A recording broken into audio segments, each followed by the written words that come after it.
Hello, welcome back. Today's topic, linear reduction recurrence relations. Now, what does linear reduction recurrence relation mean? And do we have a non-linear reduction recurrence relation? Yes, we do. And we will have it in the next session. But for today's topic, we will cover linear reductions.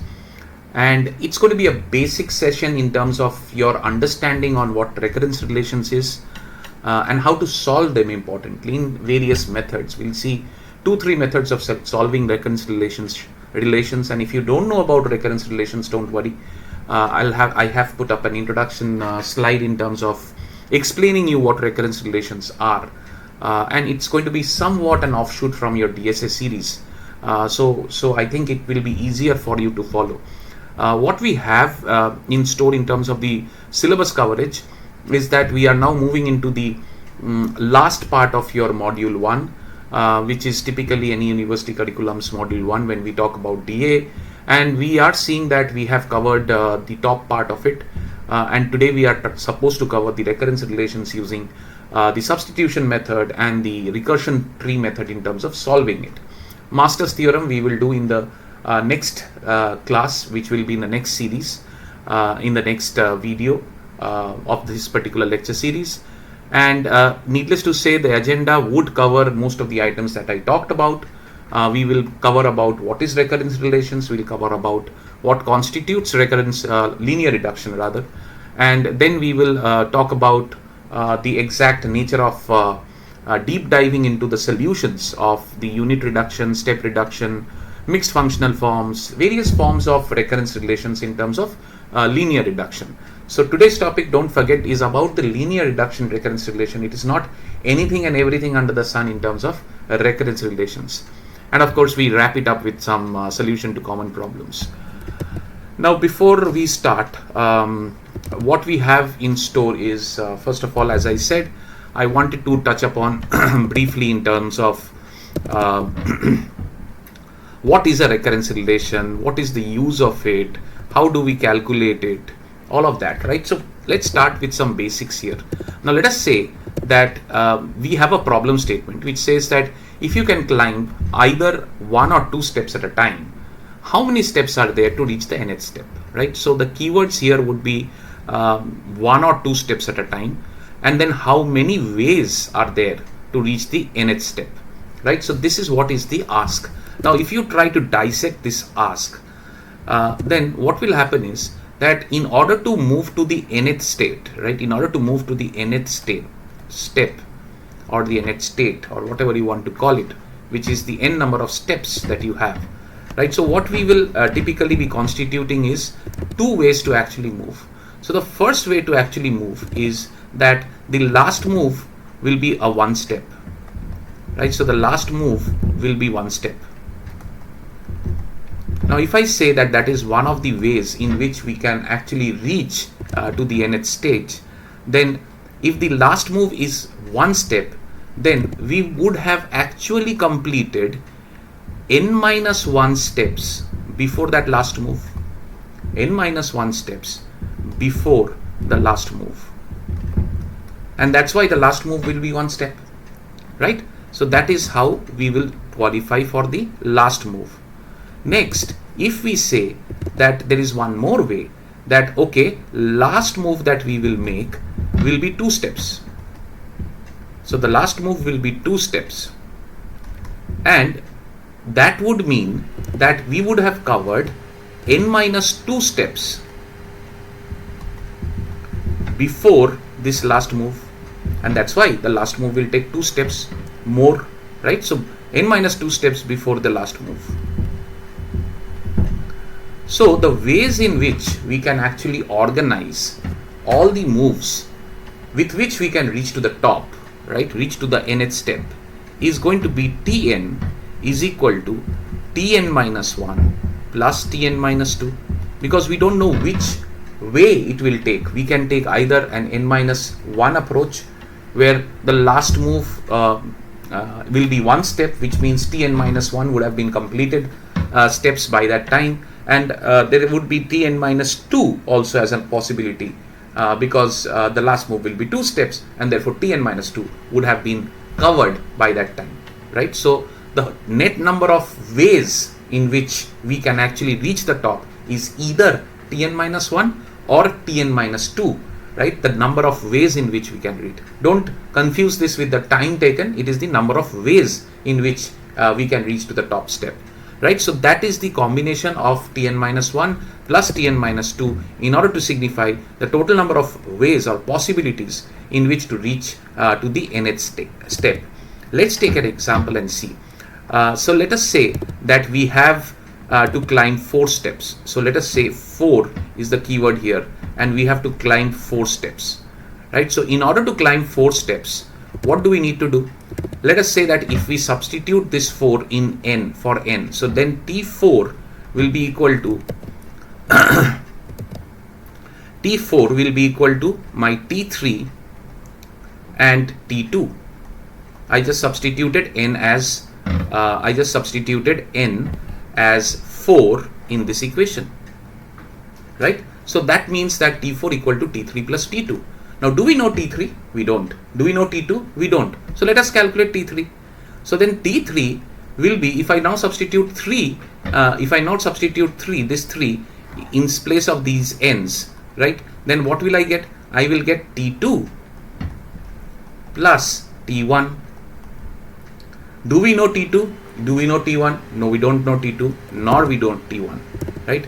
But can we actually therefore find T2, right? So what I'm trying to say is that here we needed to understand what is T3, what is T2 in order to solve this problem. So we said, okay, let's find out what is T3. Then we can solve this problem by solving T3 plus T2. So T3 we found as T2 plus T1. Now this also we don't know. So we said let's solve for T2. At least if we solve for T2, then this gets solved. And that would mean T3 will get solved if T1 also gets solved. Then we can use both T3 and both T2 here, right, to solve T4. So that is what we are trying to get at. Now T2 will be T1 plus T0.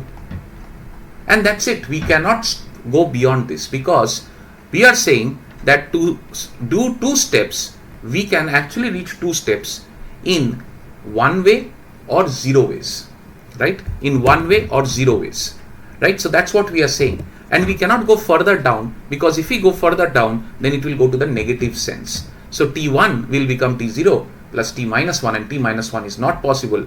You cannot have negative ways to climb a stair, right? You will always have a positive way to climb a square. It can be 0. 0 means doing nothing. So doing nothing is also something constructive, right? But doing negativeness is not something that we can permit or allow. So which means that definitely this is the end. This is the end, and that means that in order to solve this entire problem, this problem that we started with, we definitely would need a solution for T1 and T0. If we get the solution of T1 and T0, then we get the solution of T2. If we get the solution of T2, then we can put it here, and this T1 we already know, we put it here, we get a solution for T3. If we know a solution for T3, we can put it here, and T2 we already know, we put it here, therefore we get a solution of T4, and therefore we get a final solution. So that is how we'll approach the problem. We went down till the last stage and we said that give me these 2 at least, then I can solve the problem. And that is where we will therefore assume that in situations like this T1, right, what would T1 mean? T1 means that there is only one way to climb 1 step, right? So there is only 1 step to climb, and that step I can only, you can climb either 1 or 2 steps at a time. If you have only 1 step, then will you be climbing 2 steps? You won't, right? You have only 1 step, you have only 1 possibility to reach there, which is 1 step, right? So T1 will be actually equal to 1 because there is only 1 possibility. Only 1 possibility to reach to that single step, that is take 1 step, right? And if I say T0, then there is also 1 possibility there. There are no steps, right? There are no steps to climb. Then what will you do? You will stay idle. You have nothing to do, and that is also 1 state, right? So there is only 1 possibility. Here also there is only 1 possibility. So which means that our solution here will be easy enough to understand that my T2 therefore gets solved, right? My T2 gets solved to 1 plus 1, which is equal to 2. Our T3 gets solved to what is T3? T2 plus T1. T2 we have found out as 2. 2 plus T1. T1 is 1. So T3 is 3. And what is my T4? T4 is T3, which we found out as 3 plus T2, and T2 is 2. So this is 5. Right? So what are we going towards? Actually, if you see this, we are going towards a Fibonacci series. Right? But that's not the point of the discussion. I just wanted you to appreciate the fact that we are actually climbing steps in this manner actually mimics the Fibonacci series. But what we are tried to achieve is that we said that we will have a relation to solve a problem. So this is a relation. This is a relation to solve a problem of climbing n steps with 1 or 2 steps at a time. How many ways do we have to reach to the top? So this is the number of ways to reach to the top.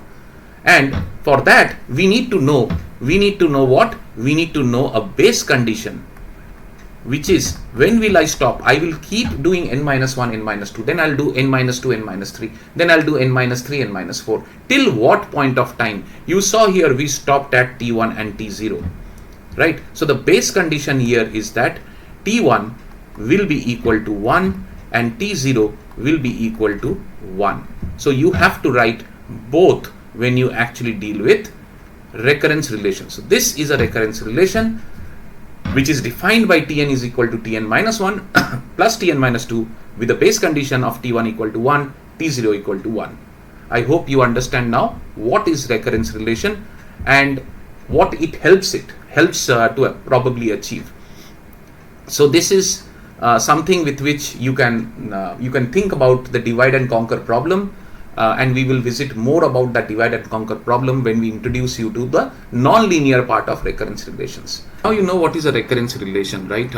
We have seen that for this step problem, we have a situation where we can say that this is the solution to that particular step problem, and if we consider the step problem as a code, then the algorithm of that code has a solution which is denoted like this. You could say that this would typically describe the overall time that would be taken by that algorithm. So Tn can be described as, let's say, compatible to the overall time taken by the algorithm to do whatever has been mentioned here, right? And if you are doing that, then this overall time is referred to through a recurrence relation which we are seeing on the screen right now.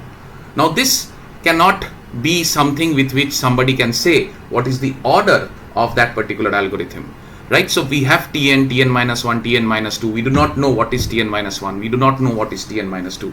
And we saw that how we could actually solve it from here in order to actually mention what would be the final entity that we would come to when it comes to solving this recurrence relation, right? So if we have to solve this recurrence relation to find out the order of this particular problem or this particular algorithm, then that is what this entire lecture series or this entire lecture today is all about. Recurrence relation, forming the recurrence relation and solving the recurrence relation in order to tell about the order of an algorithm. So let's see that now as we proceed into this lecture.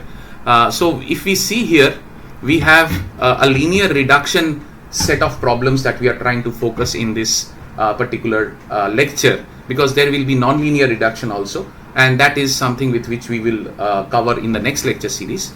Now for this particular lecture, we are focusing only on the linear reduction, right? And linear reduction has typically these distinct kind of problem statements that you can expect, right? So we will touch upon when we do a constant work, when we do a linear work. Linear reduction means at each step you are solving a small problem, a small sub-problem. So at each step you are solving a small sub-problem. At each step you are solving a small sub-problem. And at the end you are aggregating all the sub-problems that you solved in order to actually get to the overall result. So that's your linear reduction, and this small sub-problem is when you are breaking the overall program in a linear manner. So if you start from here, let's say this is my overall problem, then at each step, and these are the steps, right? Let us say these are the steps.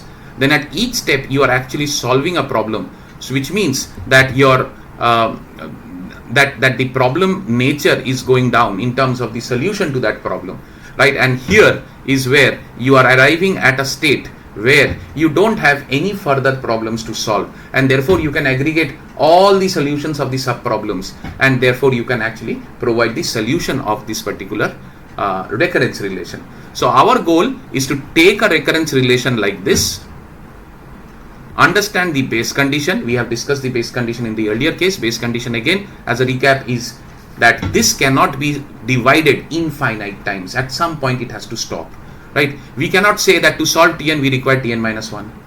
Then we'll say that to solve Tn minus 1 require Tn minus 2, and so on and so forth, right? But then where does it stop, right? It stops when we get to T1 rather, which is equal to a theta of 1. That means that the time complexity of executing T1, that is the last step, is actually theta of 1. That we know. The rest of the steps we don't know. So the rest of the steps has to be calculated, and then this T1 theta 1 will actually feed into the rest of the steps in order to go bubbling up and then trying to figure out what is the nature of the solution. We will go there. Don't worry about this English that I'm talking. It will appear difficult for you to understand, but we'll go up.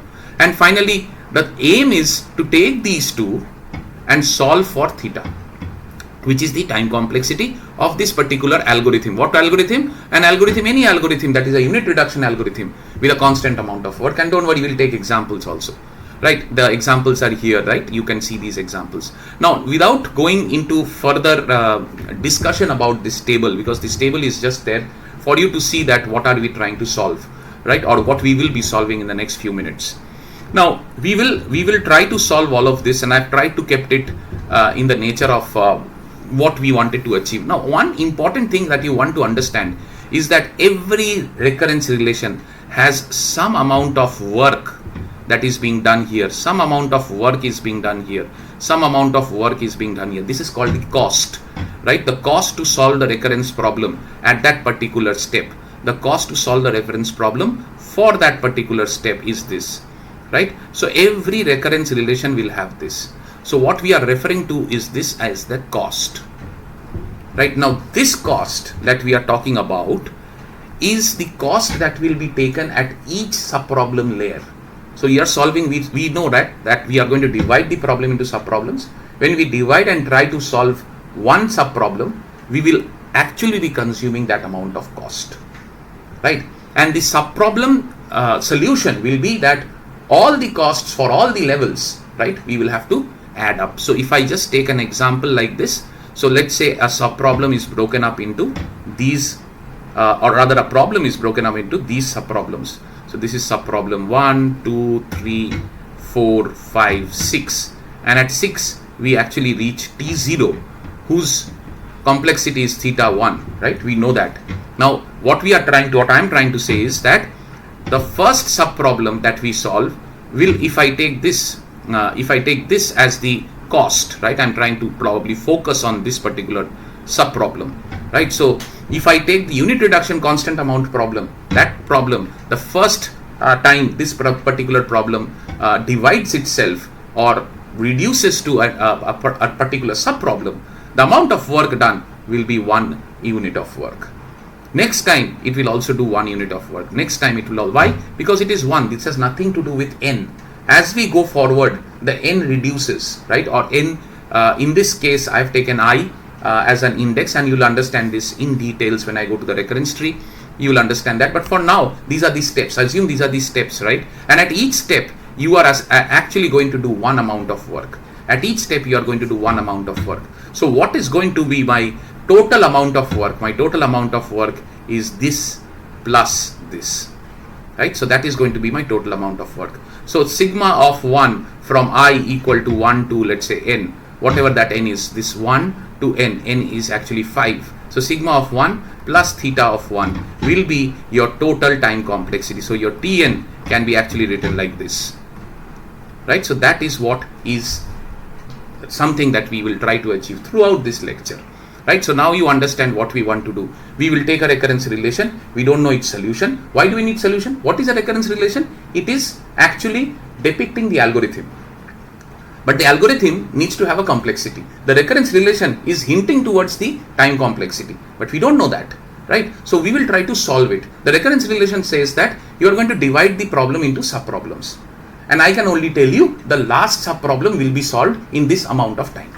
That's what the recurrence relation tells us. So now we are going to calculate how we can start from a recurrence relation, take the base condition, and therefore create a mathematical data deduction about the time complexity, right? So that's what we will try to achieve now.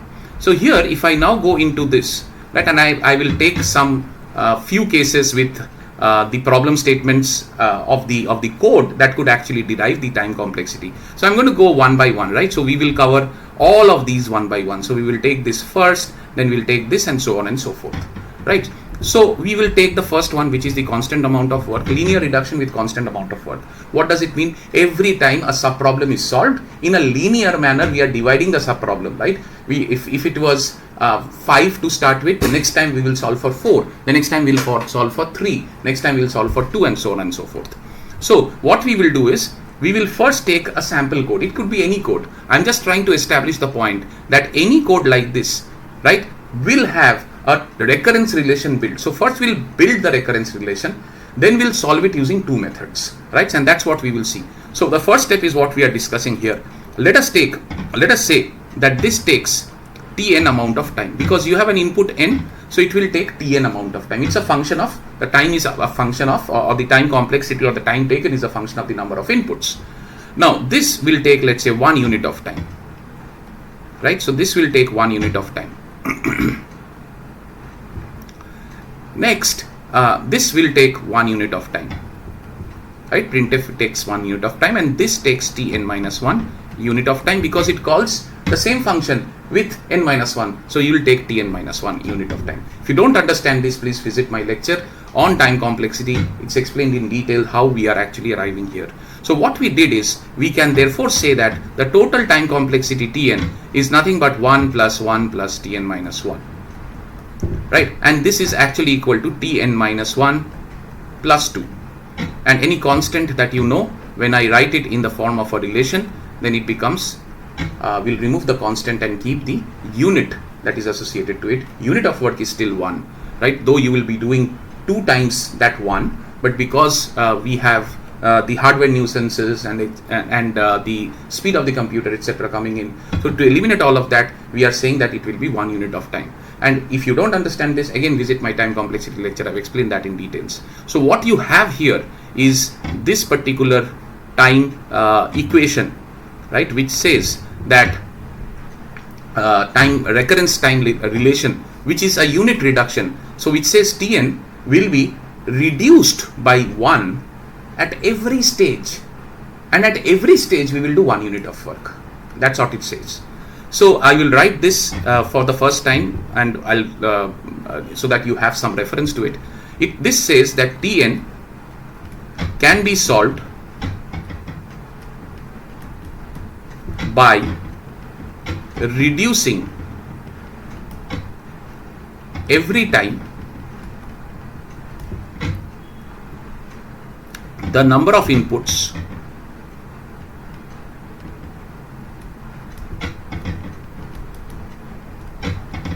by 1, and assuming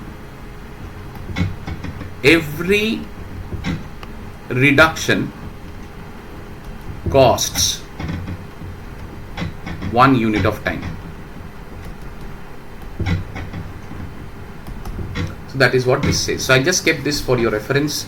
I will try to see if I can keep the annotations and send you the PDF of it as a part of the description to this video. So again, I'll repeat, Tn can be solved by reducing every time the number of inputs by 1, or by reducing every time by 1 the bigger problem, and assuming that every time we reduce it by 1, it costs 1 unit of time. Since we are reducing by time, since we are reducing by 1 every time, the problem and the sub-problems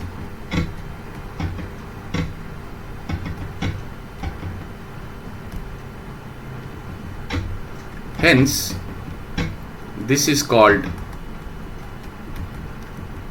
unit reduction.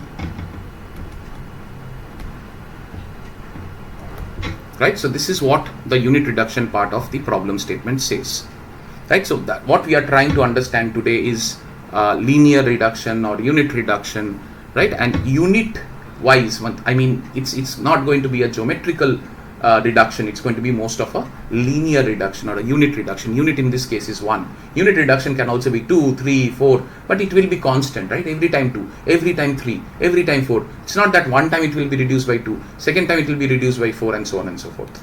We will not do that, right? So the problem is unitary or linearly reduced in a unit manner is what this tries to say. And we have established that let us say that we have defined a code, and this is an algorithm, and whose time complexity we want to find out. We don't know that. We just know that the total time will be like this.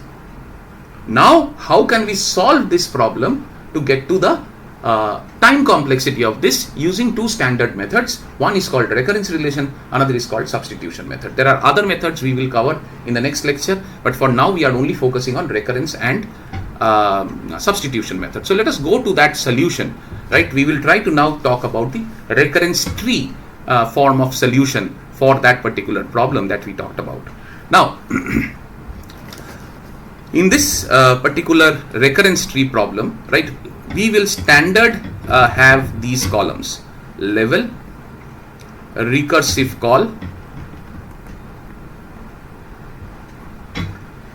the work done or the tree itself that we will draw, and the total work for a particular row. So the total row work, right? So that's what we will have as a part of this. Now, what am I trying to do? I'm trying to draw a tree from that recurrence relation. So by the way, my recurrence relation is this: Tn is equal to Tn minus 1 plus 1, and we have been given the base condition as T0 is equal to theta of 1. We are told that this is a constant amount of work, right? We are told this is a constant amount of work. Constant amount of work means that this work, right? I told you, right, in the initial part I told you that other than the recurrence relation, recurrence call, whatever is there is a constant amount of work being done to actually solve that particular sub problem, right? Next, when we divide it further or reduce this further, we will again do a constant amount of work to solve that problem. So the work is actually nothing but the amount that is on the, to simplify things for you, this is a recursive call, you understand, because it is calling the same function, right, with a different value of n. Anything other than that, I mean anything other than a recursive call is the work done in that particular subproblem. Just remember that. So then you should be good. So if I now start drawing this, right, if I start drawing this now, what I see is that let us take the level as I equal to 0. Now my recursive call at I equal to 0 is Tn, right, because I am starting with Tn. Now the work done in that particular recursive call is going to be 1. I told you anything in that statement which is other than the recursive call is the work done. So I will put work done as a tree, as a node of a tree, right, which is 1. And the total work, if I sum up all the work that I get in this particular row, because in this particular row there is only one work. You could have situations where multiple works are there, right? Multiple amount of work is there. And we will see that when we go to the non-linear recursive call. At that time we will have the usage of this, but for now the amount of work done is still 1 for this particular row, right? Because we have only one single work entity which is in that node, so we will mark it as the amount of work done is 1. For I equal to 1, we will therefore say that that Tn, because the next time what happens is, in order to solve this problem, we must know Tn minus 1. We have discussed that in the first step problem, right? In order to know Tn, we need to know Tn minus 1. So therefore, we will say that we will solve for Tn minus 1. And in Tn minus 1 also, the entity that will be the work will be the constant, because it has no relationship with n. So it will still be 1, right? There is no relation with n. So the work done in that layer will be still 1, and therefore total work will also be still 1. The next time we go, we will actually be calling, to solve Tn minus 1, we would need Tn minus 2, right? So therefore we will have to solve for Tn minus 2, and therefore this will become 1 unit of work again, total unit of work is 1. Therefore, at a stage will come when we will reach a value of I. Let's say that that stage will come when we reach a value of I, and therefore this will be n minus I. Right? Why? Because you can see that this is 2, this is 2, this is 1, this is 1. So if this is I, then this will also be I. Right? I hope you can understand. Now, when that happens, then the work done still will be 1. Right? When that happens, let me put a dot here, and because this is a tree, we'll have to connect them, and we will connect this by dots, and this is also dot 1. Right? So that is how you will do it. Next, this goes on till what? See, you have already been told that T0. So you need to have T0 here. Somewhere down the line, you need to have T0. When will that happen? Do you realize that T0 will happen when? Do you realize that T0 will happen at, let us say, when your n minus I becomes equal to 0? I hope you understand that this will happen. T0 will happen when n minus I is equal to 0, which means that n will be equal to I. So T0 will happen when n minus I is equal to 0. Therefore, at some point here, we should be writing that when I is equal to, see, I will be equal to n. Here I is equal to n. See, I is equal to n. Right? So I will write here I equal to n, and then I will write here as T0, because n minus I is equal to, because if I is equal to n, if we substitute n for I, we will get n minus n, which is T0. At T0, I know the work done is theta of 1, right? And that is already given. T0 is theta of 1, that is given. So the total work is theta of 1 here. And if I just go one step before that, then there should be a step which is n minus 1 just before that, right? And that n minus 1 step just before that would mean t of 1, because before 0 you will get a state which will be the t1 state, and that state will also be 1, right? That state will also be 1, right? And that is how we are building this tree, and here also we are saying this will be 1. So I'll put a dot because from I we will reach n minus 1, and the rest remains the same.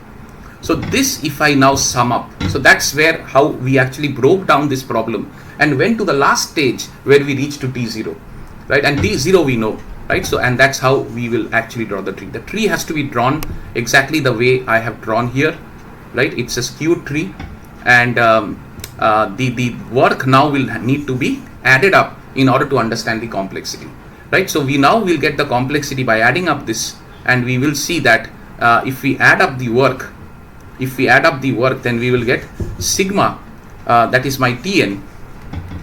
My Tn can therefore be represented as sigma of I equal to 0.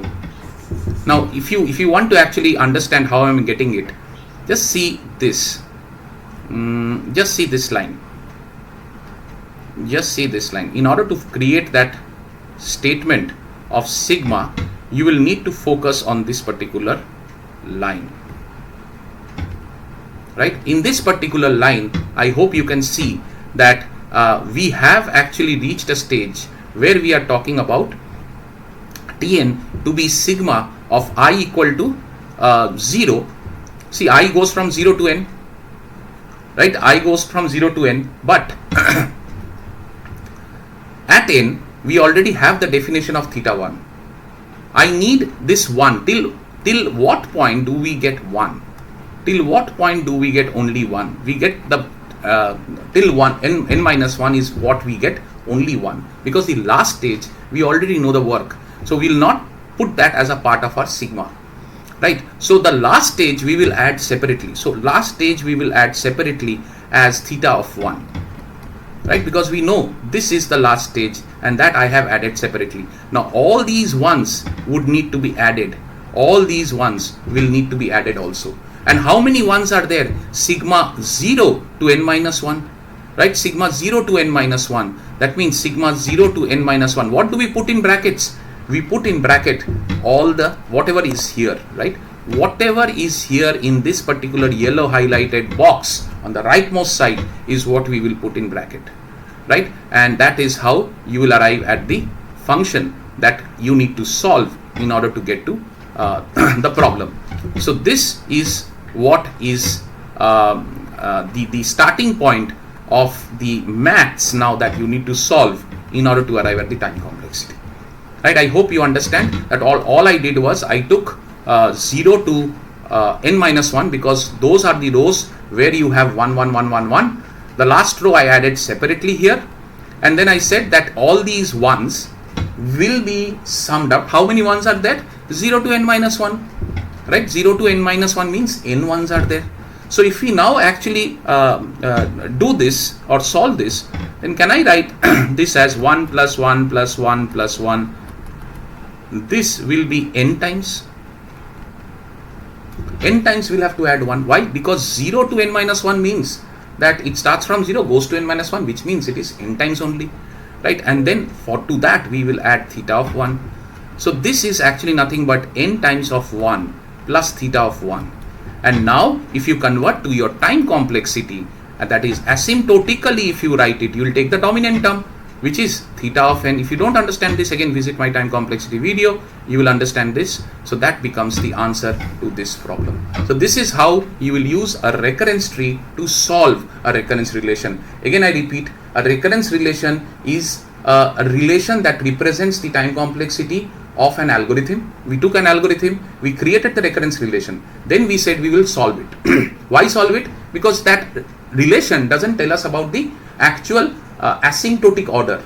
We want to find the asymptotic order. It tells us the relation, but it doesn't tell the asymptotic order. So we are now finding the asymptotic order, and this asymptotic order is Tn equal to theta n, right? That we found out by the process that I have just mentioned here. I've given you some shortcuts, some tricks that you have to use, like how you have to go to I equal to n, how you have to take the previous one after you reach I equal to n, then how you have to identify I equal to I row and actually create the sigma from it, and then solve the sigma mathematically.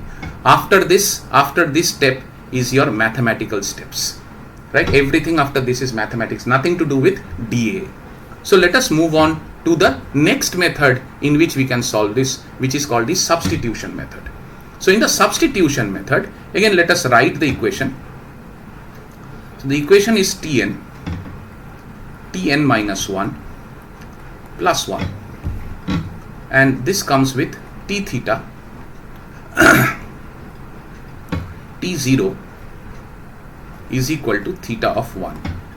Now if I have to solve this, then I will write it one more time, Tn equal to Tn minus 1 plus 1. So I am trying to solve this relation. If I have to solve this relation, I have to solve for Tn minus 1.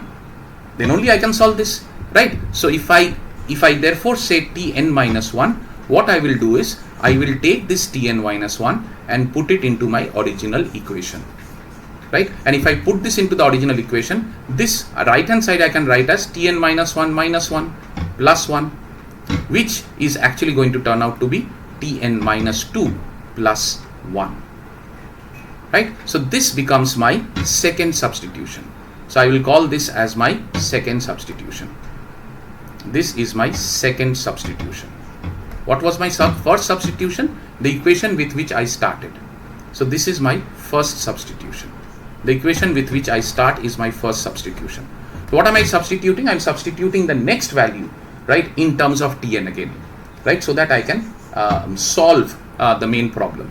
So the second substitution says Tn minus 1 we have got. Now if you have got Tn minus 1, why not put it back? If you have got Tn minus 1 because you wanted to understand Tn minus 1 to solve Tn, right, why not put it back into the equation? Let us put it back into the equation. Therefore my Tn will be equal to Tn minus 1 is nothing but Tn minus 2 plus 1 plus 1. How am I getting it? I am taking this and putting it here, right? So that's what I am doing. So I will be taking this and putting it here, this entire thing, okay? I'll take this and put it there. So that is what is the first stage. So this is my first step. Now if I have to do the third substitution, and let me simplify this, I can simplify this and say that this is equal to Tn minus 2 plus 2, right? And if I now start with that equation, right, let us start with that equation, Tn equal to Tn minus 2 plus 2, that is what I got from the previous step. So what the previous step did, it just said that I don't know Tn minus 1, please tell me what Tn minus 1 is. So we got Tn minus 1 as something, substituted it, so we got a fresh equation, Tn equal to Tn minus 2 plus 2. Now we have another problem, that we don't know Tn minus 2. So Tn minus 2, if we don't know, then let us calculate Tn minus 2 by putting this Tn minus 2 in the main equation that we started with, right? So Tn minus 2 will be equal to Tn minus 2 minus 1 plus 1, right? So which will actually mean that this is equal to Tn minus 3 plus 1. And this is what? This is my third substitution that I did. This is the third substitution that I did, right? So then now that we know what is Tn minus 2, we started off by saying that we want to know Tn minus 2 so that we can solve for Tn. We found out Tn minus 2, then substitute it back here, right? So Tn is equal to Tn minus 2 is nothing but this part. So Tn minus 2 is this part, so put it back here, right? So Tn will be equal to Tn minus 3 plus 1 plus 2, right, which is equal to Tn minus 3 plus 3. So that's what we got for our third substitution. Okay, so if I go on like this, it will go on forever, we will never stop, so we have to play a trick, right? And the trick will be that let us now try to solve for the kth substitution, right? So if we solve for the kth substitution, then don't you think that for the kth substitution, let me write this here, for the kth substitution, what will happen is Tn, see last what we got is Tn is equal to Tn minus 3 plus 3. That was for the third substitution.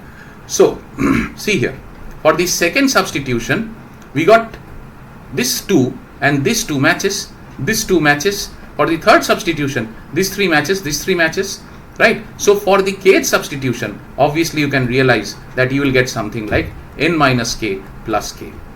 So that is your kth substitution. So these are the three things that you will have to find out. The first the second substitution, first anyway is the original equation, second substitution, third substitution, and hence the kth substitution. So now we say that in this way if we go on, then Tn can be solved if we know Tn minus k. But we don't know Tn minus k. But we know one thing. We know one thing which is called the base condition, right? And the base condition says that T0 is equal to theta of 1. This is the base condition. That means that at some point this will become 0. At some point n minus k will become 0, right? So at some point that will become T0. Then we know, because n is reducing, minus 1, minus 2, minus 3, minus k. At some point n will reduce to 0 and that becomes T0, and T0 is already given theta 1, so we know theta 1. So that means that my n minus k at this stage will be equal to 0, right? Because this n minus k will become 0, T0, right? Which implies n equal to k.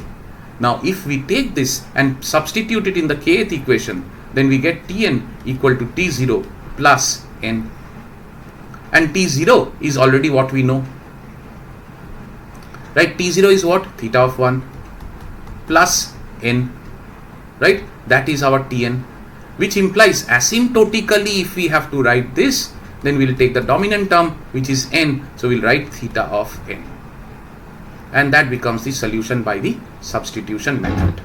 So this is how you will solve by substitution method. I hope this is clear. So we took the first substitution is the main equation, then we took the second substitution, third substitution, kth substitution, tried to make the inside of that kth substitution right hand side as 0, right, because t0 is already given as theta of 1. So always take the base condition and try to put it inside the kth substitution, right, and then you will get the relationship between n and k, right, and then you will, what you will do is once you substitute that, you will have to solve asymptotically to get your asymptotic time complexity. So now I hope we are in a position. I spent a lot of time in actually explaining you the nitty-gritties of how both the recurrence tree and the substitution method works, and how we start from a particular algorithm, how we create a recurrence relation from that algorithm. The recurrence relation tells us the relation, doesn't tell us the asymptotic complexity. So we have to find it. There are two ways to do it. Multiple ways are there. We are discussing two ways here. Recurrence relation, recurrence tree we talked about. Then we have also talked about substitution method. I hope you are getting it. We'll now move a bit quickly with the rest of the problem series. Let's move on to the next problem, and the next problem is going to be pretty similar to the earlier problem. The only thing that is different here is, if you see the earlier problem, the base condition was t0 is equal to theta of 1. That was the earlier problem, boundary condition or base condition that you want to call it, right? And in this problem, it is not like this. In this problem, we are saying t1 is equal to some constant c. So t1 equal to some constant c is your new base condition. The recurrence relation remains the same. The recurrence relation still says that tn minus 1 plus 1 is the form of the recurrence relation, which was the same case as the earlier problem. So if we solve the recurrence relation by the substitution method, don't you think we will be solving it in the same way? Right? There is nothing here which talks about the base condition, because only the base condition is different. So till this point, we will do the same thing. So just to save time, I have brought in this so that you understand that there is no change, because the equation is the same. Substitution method, we will do the same thing. So I have just brought in what we solved in the earlier case. Now, if I now bring in the base condition, then of course, what is the base condition? T1 equal to c. That means at some point, this n minus k will reduce. The inside of this t, the n minus k will reduce and become 1, and then it will stop, right? And then it will stop, because that is what it is said, that at that t1 it will stop with a constant cost of c, right? So what we will write therefore is that at some point n minus k we know will become equal to 1, which implies that n is equal to k plus 1. Right? So we have to therefore substitute this n equal to k plus 1 in our kth equation, just like that we did it up earlier. So then our tn will look like what? Our tn will look like tn minus k is actually 1. So this will be t1 plus our k, n is k minus k plus 1. So we can also find out the value of k, and k, the value of k will be n minus 1. Right, from the same equation we can find out either n or k. And we have to substitute k here. So the substitution of k is n minus 1. Right, because we have to eliminate k from the equation, we have to keep it in terms of n so that we can calculate theta. Right, so that's why we are eliminating k. So t1 plus n minus 1. And t1 we know is equal to our theta of, in fact not theta, t1 is a constant c plus n minus 1. Now this is a constant, this is a constant. Therefore, the dominant term will be n. Therefore, my asymptotic complexity will be theta of n.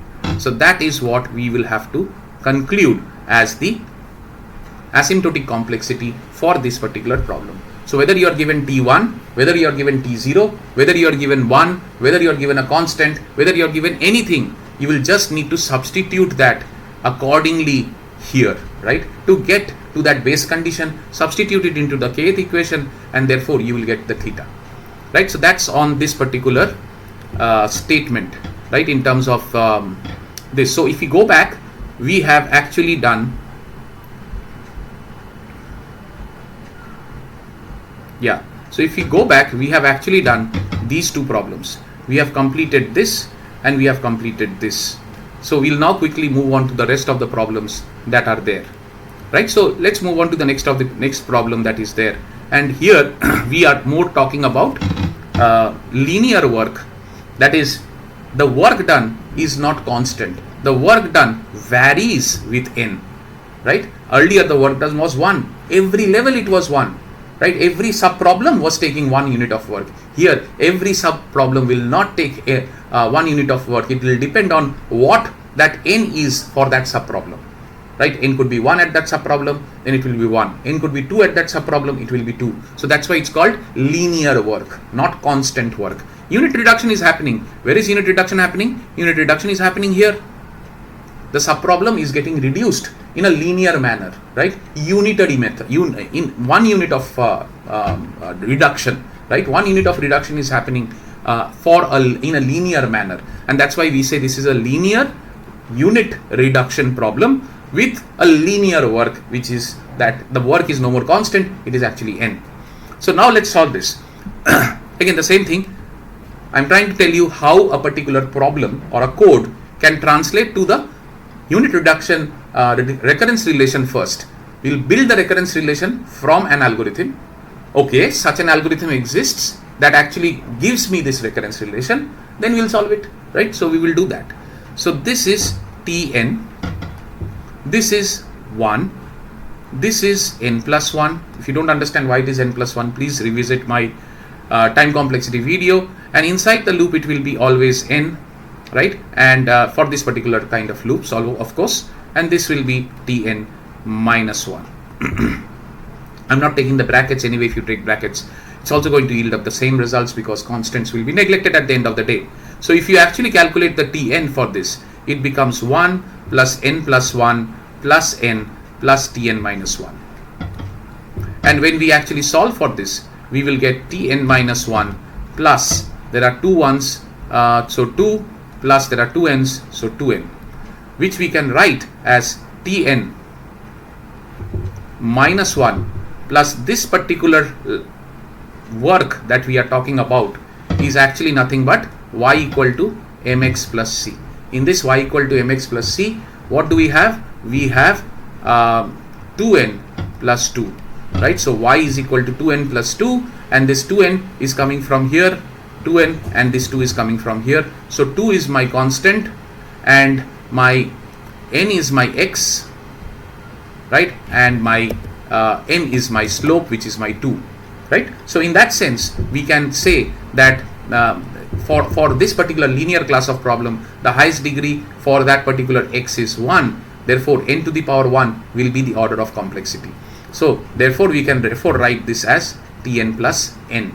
And if you again don't understand, please go and visit this. For this particular y equal to mx plus c, the time complexity problem will always return theta of n, because the equation is of the form of a linear complexity class, and in a linear complexity class the highest degree for n is 1. Therefore it will be theta of n to the power of 1, which is theta of n, right? So this is going to be my recurrence relation that can be formed, and this is what I have established here, that we are actually now going to work on this particular recurrence relation as we go forward, right? So this is the first step. The second step of the problem, we know that we have to solve it, right? So we will solve it by actually solving it through the recurrence tree method, and then we will use the other method also. So the recurrence tree method, you know that we will be taking something which is called as the level, then we will say recursive call, then we will say tree, we will try to draw the tree, and then we will talk about the sum of work, the total row work. That is what we will do. So let us say that at I equal to 0, at I equal to 0, we start this. So my recursive call first time is the same thing, which is Tn, and this Tn consumes, I told you, right, whatever is other than the recursive call. The recursive call is this, whatever is other than the recursive call becomes your work for every layer, right? So if it is Tn, then we will be doing a work of n. The total work done will still be n. Now you'll not find a difference between tree work and the total work as far as the linear reduction or unit reductions are concerned. But I'm trying to give you a generic method so that when we go into the non-linear reduction, you'll see how this column actually helps you. So I'm just trying to make you aware that we will use a generic method for solving both unit reduction and non-linear reduction, so that you don't follow two different methods, right? So for I equal to 1, you will have Tn minus 1, right, as the recursive call, because to solve Tn, I need Tn minus 1. I'll not be repeating this. I'll go a bit fast. You can always check out the first solution of this particular series. You'll understand what I'm meaning. Now for I equal to 1, it becomes Tn minus 1. The work done therefore also becomes n minus 1, because you are now going to and then connect it with a tree-like structure. The total work done therefore at this layer is n minus 1. So the work done becomes n minus 1, because if you are working for, if your problem size is reduced from n to n minus 1, your work done will also reduce from n to n minus 1. And therefore I equal to 2 will yield 2n minus 2, and here we'll have n minus 2, and this will be connected in the form of a tree. The work done will be n minus 2. For I equal to I, right, we will get to Tn minus I, and this will be n minus I, connected in the form of a tree with a dotted line, right, and this will be n minus I again, right. So that is at the ith stage. If this is the ith stage, we can understand that n is reducing. At some point n will become 0.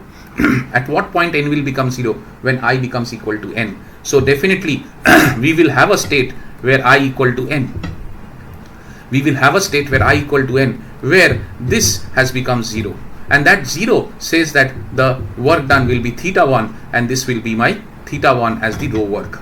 If there is an I equal to n, there will be an I equal to n minus 1 also, which means that this will be T1, just the previous stage to 0, right? Because n minus 1 is the previous stage to n. So similarly, 0's previous state is 1. It will be actually equal to 1.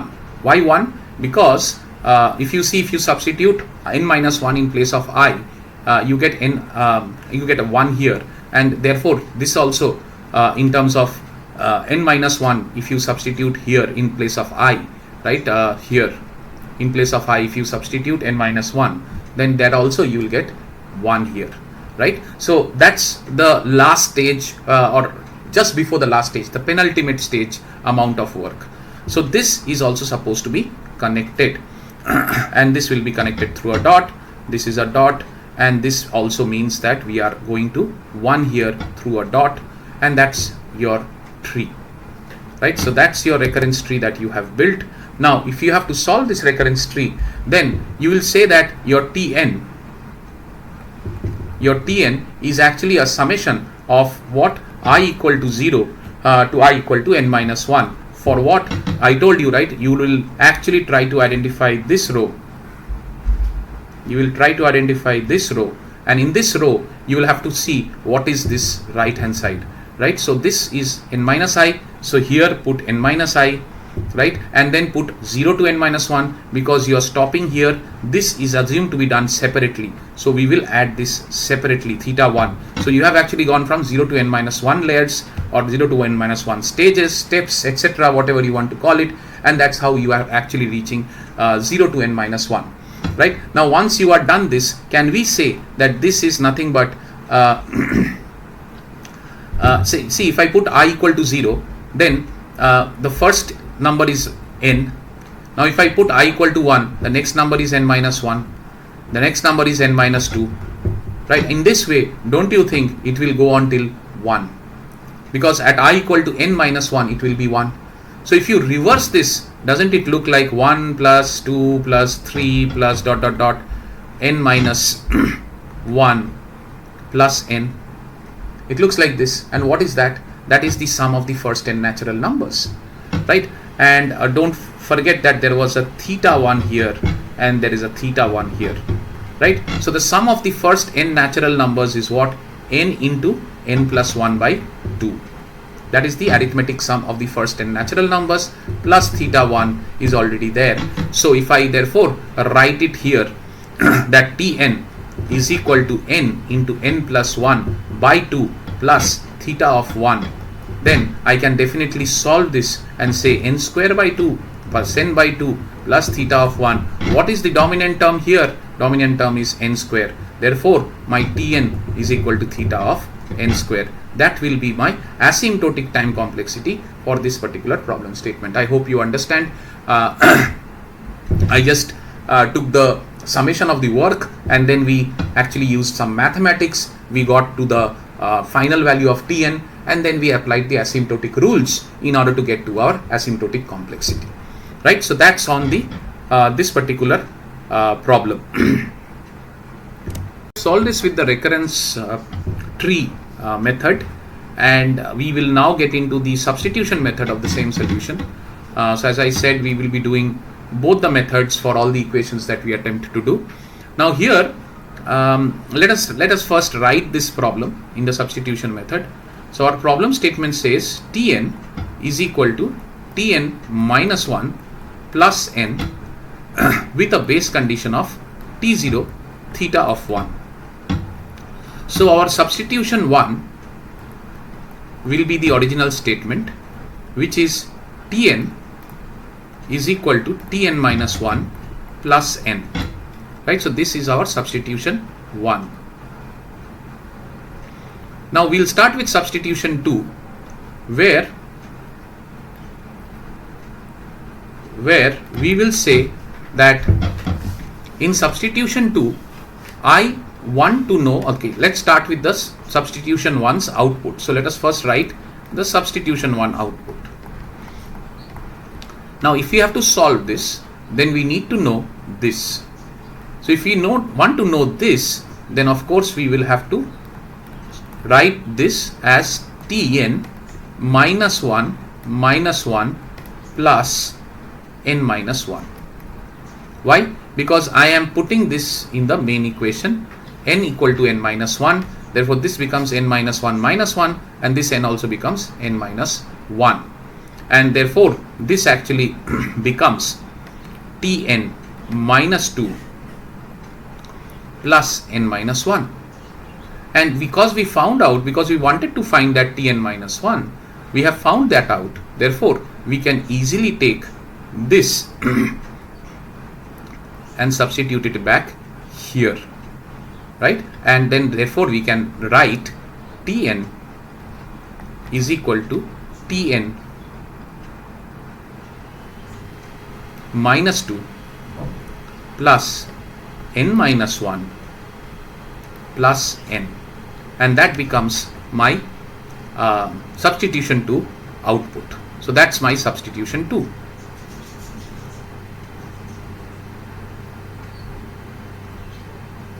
Right? Now if I take my substitution 3, then my substitution 3 will actually start from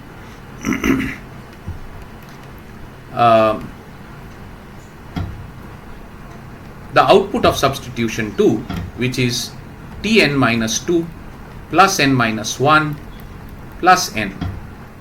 And in order to solve this, I need to know Tn minus 2. I need to know Tn minus 2. So let us find Tn minus 2. So my Tn minus 2 will be equal to, how this Tn minus 2 will be put in the main equation. So my Tn minus 2 will be equal to Tn minus 2 minus 1 plus n minus 2, which is equal to Tn minus 3 plus n minus 2. Now we have found out Tn minus 2, and therefore we will substitute this entire value of Tn minus 2 into this particular area. So therefore our new equation, or our final equation for the substitution, will look like Tn minus 3 plus n minus 2. Let me wipe it out. It will be Tn minus 2 plus n minus 1 plus n, and that will be your substitution 3. This becomes your substitution 3.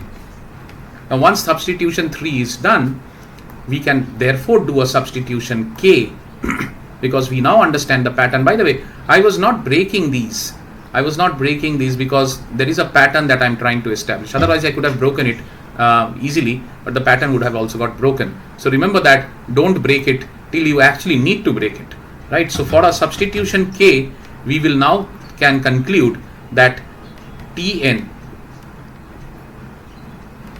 is equal to Tn minus K plus, see the next value. The next value is Tn minus 2. Now don't you think 2 is 1 less than 3? If 2 is 1 less than 3 and 3 is my K, then the next value should be n of, my next value should be n minus 1 less than K, and the next value should be n minus 2 less than K, and in this way it will go on till n minus 1 plus n, right? I hope you get this point.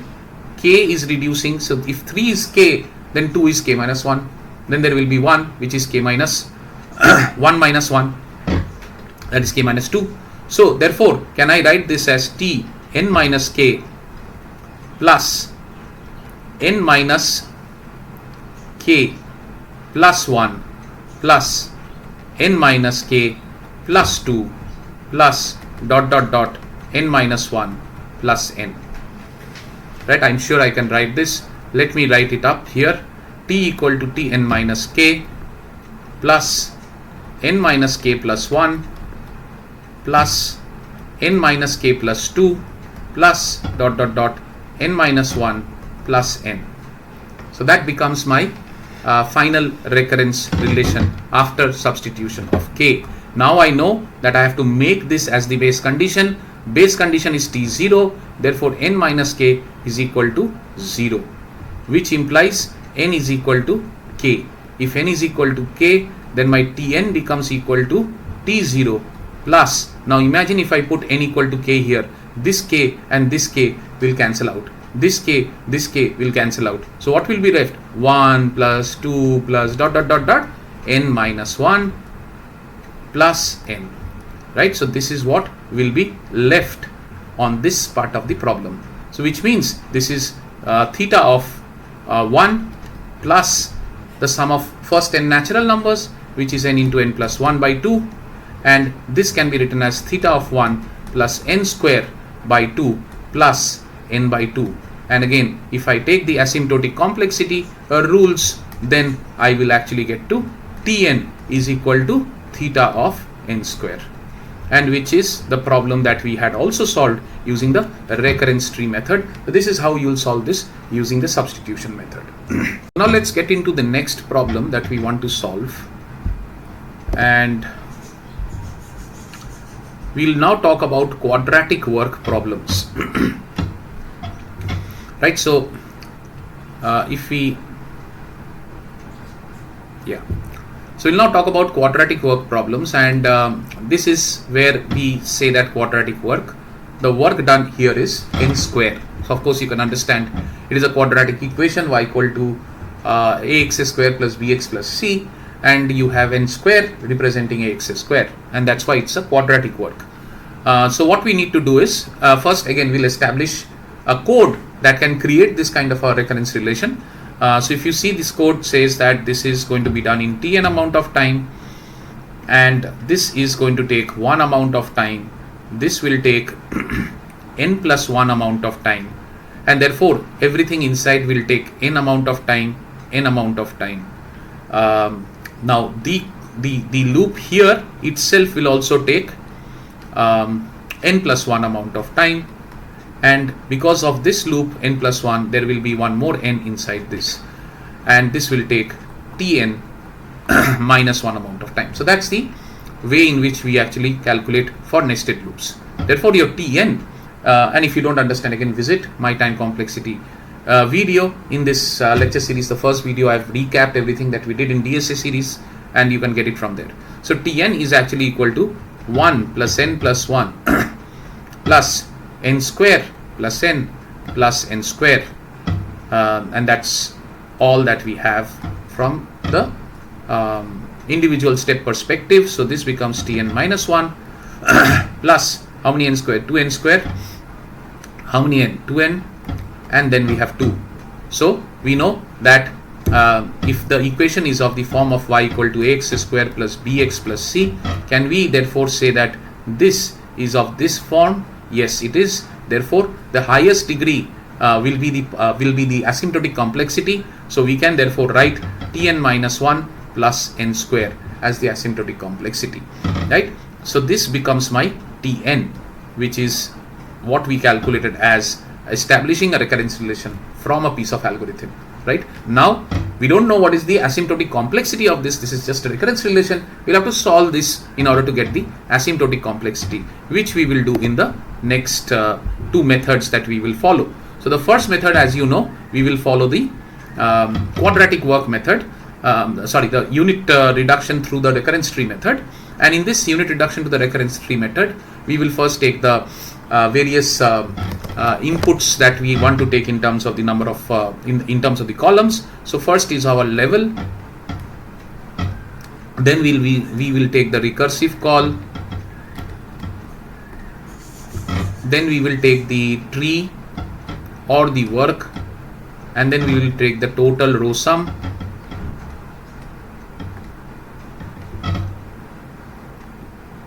and then we start with I equal to 0 as the first level where our recursive call is definitely Tn, and the work done will of course be this, right, which will be our n square. Total work done remains the same. I've explained you previously also that this will only change when we do actually the non-linear reduction method. I equal to 1, this will be Tn minus 1, this will be n minus 1 whole square, right, and my bad, 1 minute, n minus 1 whole square, and we will connect them, right, because it is a tree, and then we will say work is n minus 1 whole square. Then I becomes equal to 2, we will say Tn minus 2, and we will also have this as n minus 2 whole square as the node, and then we will connect it, and then we will say n minus 2 whole square. Then at I equal to I, we will say Tn minus I, n minus I whole square. We will connect them by a dotted line and we will also say this is n minus I whole square. Then we will have the last stage, right? We have to discover the last stage. Last stage is at n equal to n's value will be I equal to n, right? N's value will be equal to I, therefore this entire thing inside will become 0. So at n equal to, at I values equal to n, that is when this will stop, right? Which will be at t0, and the t0 is already given as theta of 1, and this will be also theta of 1. And we will also have the previous stage, therefore will become, this is a node by the way, and then the previous stage is also going to be I equal to n minus 1. We know that one step before is going to be t1, and one step before here will be actually 1 square, right? So this is something that we will connect through a dotted line, and this is a solid line, and this will be 1 square, and this will also be through a dotted line, and that's your tree. Why this is 1 square? Because if you substitute I equal to n minus 1 here, you will get 1 square, right? Now, as I told you, focus on this particular row in order to get your sum, right? So your sum will be Tn is equal to summation of what we will go see. Last stage we already have, we'll account through this, we'll account the last stage as theta of 1. We'll have to put something here. The something has to be starting from I equal to 0 to n minus 1, because the last stage we have already accounted here, and that will be what we'll put inside, this value we will put inside, right? That's why I told you that take the ith row, take the last term, and then you can put that as a simple way to probably solve this out. So this becomes this, and this can be solved as we can say this is nothing but see, if I put I equal to 0, it becomes n square. Then I put I equal to 1, then it becomes n minus 1 whole square, and this goes on, right, to 1 square and then 1, and therefore this becomes how many times this went? This went for n times, right? This went for n times, and then we also have our theta 1. So if this has gone for n times, n square, that means sum of the squares of the first n natural numbers. So what we are saying is Tn is equal to the sum of squares of first n natural numbers, right? So if that is the case, then you know that the formula for that actually is n into n plus 1, 2n plus 1 by 6, right? This is from your class 10 days. So that is the formula that you have to remember, and that becomes gets added to this. Now from a time complexity perspective, we know that we have to take the dominant term in this equation, and the dominant term, if you see this n multiplied by this n multiplied by this n will give you n cube. Therefore the dominant power or the degree of this particular equation will be 3. Therefore the theta will be n to the power of 3, and that's how you get the time complexity. You don't need to solve it, because at the end of the day you'll have to get to the time complexity, and that can be easily concluded by finding out the highest degree of this particular equation, the way I found out here. Again, if you are not clear, please follow the time complexity video, which is the first video in this series. So that's on the way to do it with the recurrence tree method. If you go with the substitution method, again let's start with the problem. The problem is Tn is equal to Tn minus 1 plus n square, and we are given T0, not T theta,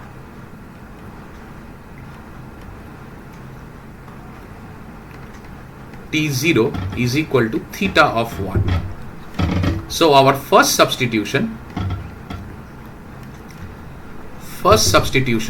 will be the same problem that we have been given, which is Tn equal to Tn minus 1 plus n square, and that becomes our output of the first substitution. So now we get into the second substitution.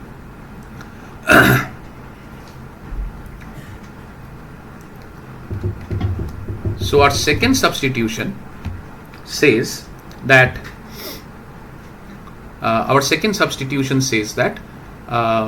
we have to solve the first substitution. So let's write the first substitution output, which is Tn minus 1 plus n square. This is the first substitution. In order to solve this, we need Tn minus 1. That is, we need this. Therefore, our job is to find that out. So we will substitute this there in the first equation, or in the original equation, n equal to n minus 1 plus n minus 1 whole square. So what we did, we substituted it here. And if we actually solve this, we get n minus 2 plus n minus 1 whole square. Now, since we have got this, we can easily take this, and because we wanted to solve this, we will put it here, right? So therefore our Tn becomes equal to Tn minus 2 n minus 1. 1 minute, I missed on the plus. Let me undo this. Yeah, so this will be Tn minus 2 plus n minus 1 whole square plus n square. So that becomes my output of the second substitution.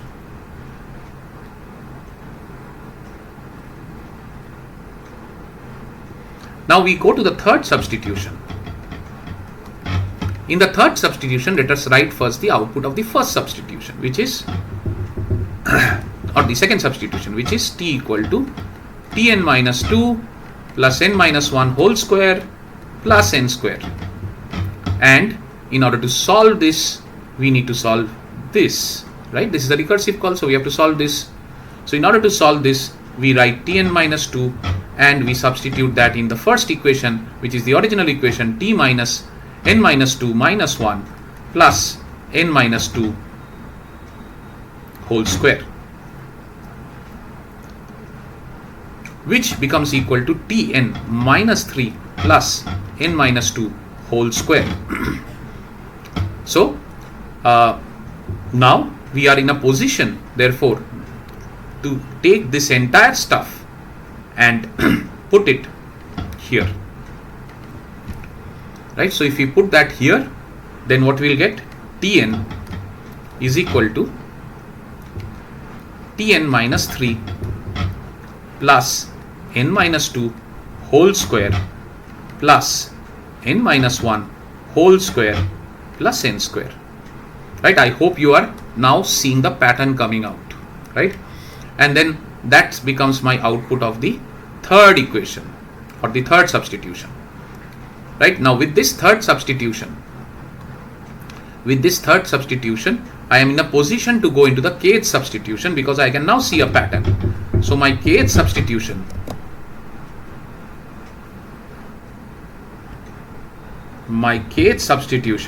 will therefore look like this. T of n is equal to, see, on the third substitution I had n minus 3, so definitely this 3 becomes my k, because at the kth substitution then this becomes my k. So I will write therefore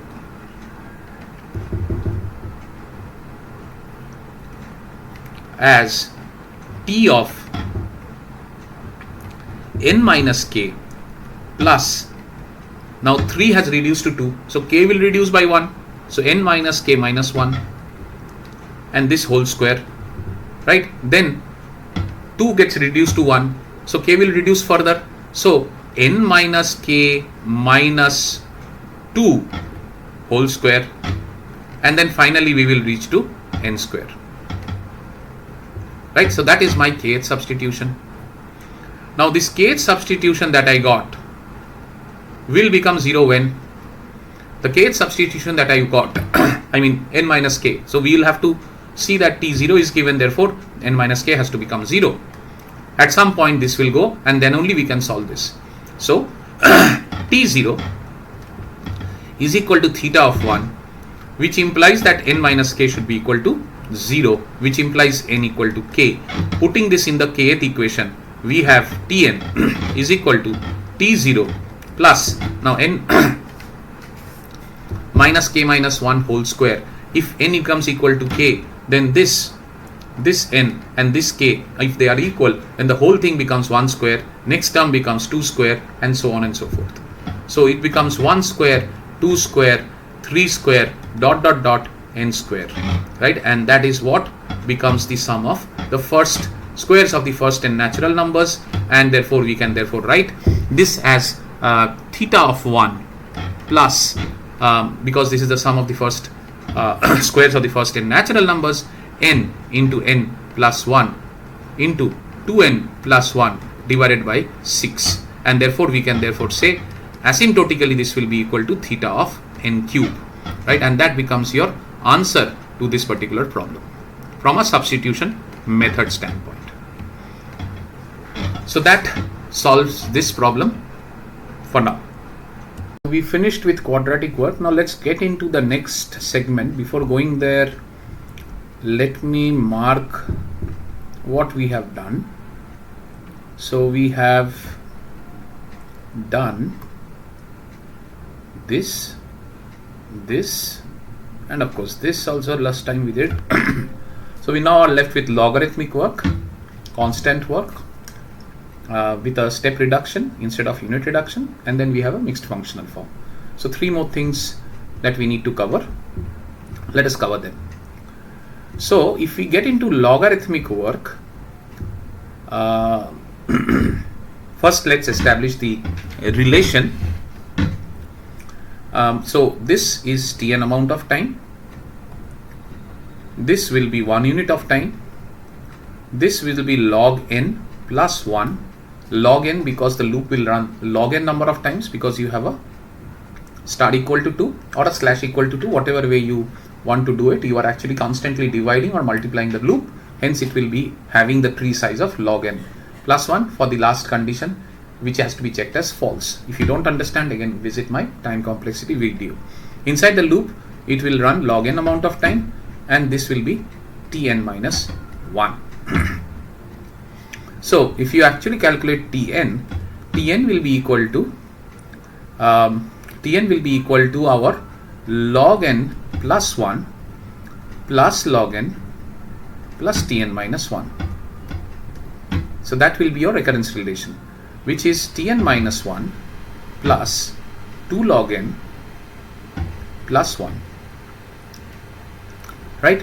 And this, from a asymptotic nature, removal of all constants, will be Tn plus 1 log n, and that becomes your recurrence relation for this particular problem statement, right? And which is same as this. So this is our amount of work that we have to do for every level, and Tn minus 1 is my unit reduction that happens in each level.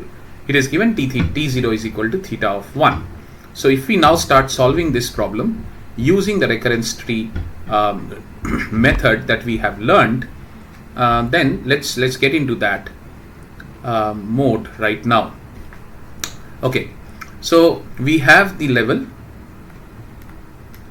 we have the recurrence tree,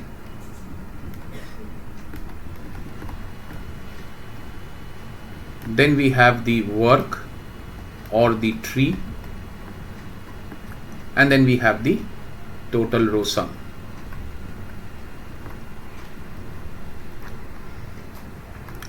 So we have I equal to 0. At I equal to 0, my recurrence tree will call Tn. So at I equal to 0, my recurrence tree will be called as Tn. So my work done will be log of n, and the total work is still log of n. This is a node of the tree, so we give a circle. 1 minute, let me just see the AI portion of this, switch it on, and then I come back here. Yeah, good. Now at I equal to 1, we will have T of n minus 1, which would also mean that we will have log of n minus 1, and this log of n minus 1 will be a node of the tree connected by this line, and we will still have the work as log of n minus 1. Now at I equal to 2, this will be Tn minus 2 plus log of n minus 2, and this will be a node connected like this, and the work will be log of n minus 2. At I equal to I, we will have this as 1 minute, let me check how much of space I have. Okay, I have one more page, so I need not be miserly. I can actually use some space. Yeah, so coming back here, so at I equal to I, we should have n minus I, and this will be equal to log of n minus I, and this is a node, and this is dot dot dot, this will also be a dotted line, and this will be log of n minus I as the work done. This will go until what point? T equal to 0. So n minus, so I will go on till n, so that T of n minus I becomes T of 0. So we know I will go on till n. Therefore, this becomes T0. Therefore, this becomes theta of 1, and this becomes theta of 1 as the work done. Just prior to that, we have I equal to n minus 1, which means we will have just prior to T0, right? So we will have that, which is T1, and just prior to that, this will be equal to log of 1, because if you put I equal to n minus 1 in this equation, then you will have log of 1, and that is a dot dot dot line, and this is also going to be dot dot dot to log of 1, and this is a node, and this is also a node, and this is connected, right? So that is what you get as a part of your work. Now if you sum it up, right, so what will you have? You will have Tn sum of, I told you, right, you will have to refer to this I equal to I rho to get your sigma relation. Yeah, to get your sigma relation, and that sigma relation will be equal to I equal to 0 to n minus 1, because this n we will write separately here as theta of 1 and this is your log of n minus I from here, right? So that's why we highlight that I rho to get the actual sigma, under sigma what to put. So what happens here is, if you can see this is nothing but your log of, start putting the numbers. If we start putting the numbers with I equal to 0, then it becomes log of n, then it becomes log of n minus 1, then it becomes log of n minus 2, and in this way it goes on till log of 2 and log of 1. That is what it goes on till, right? So what is this? This is nothing but your we know that addition of logarithmics mean inside log we can put the multiplication of the numbers, right? So we can say n minus 1, n minus 2, dot dot dot 2 into 1. So that is what we can say, which is nothing but, if you do it in the other sense, 1 multiplied by 2 multiplied by 3. So this is log of 1 into 2 into 3 into n. And what is this? This is log of n factorial, right? Whatever is in the bracket is nothing but n factorial. So that's your log of n factorial. Now we can solve log of n factorial by various methods. It's up to you how you want to go from here. As I said, from here it is maths. It has nothing to do with DAA, right? All this while we were solving problems where the maths was easy. Here the maths has become a bit difficult, right? I hope you understand that we have actually used this property that log A plus log B is equal to log of AB, right? We have used that property here, right? Because the here we have all the additions of the logs, and here we have put them inside the multiplications. So we have multiplied all of them inside, right? So that part I hope you understand, and hence we reach to log of n factorial. Now I don't want to solve it in the conventional mathematical ways. You will have your own choices. Ultimately, at the end of the day, you have to be smart to solve it quickly. Nobody is asking you to go through the entire mathematics to solve it, because at the end of the day you have to find out not the exact output of this, but the order, right? So to find out the order, like we did not like the sum of the squares, right? Did we solve the equation? We didn't. We just said that there are 3 n's multiplied, n cube will be the highest order, and we went ahead. Similarly here also, you don't need to solve the entire thing, just need to find the order. So what we'll do is, we will say that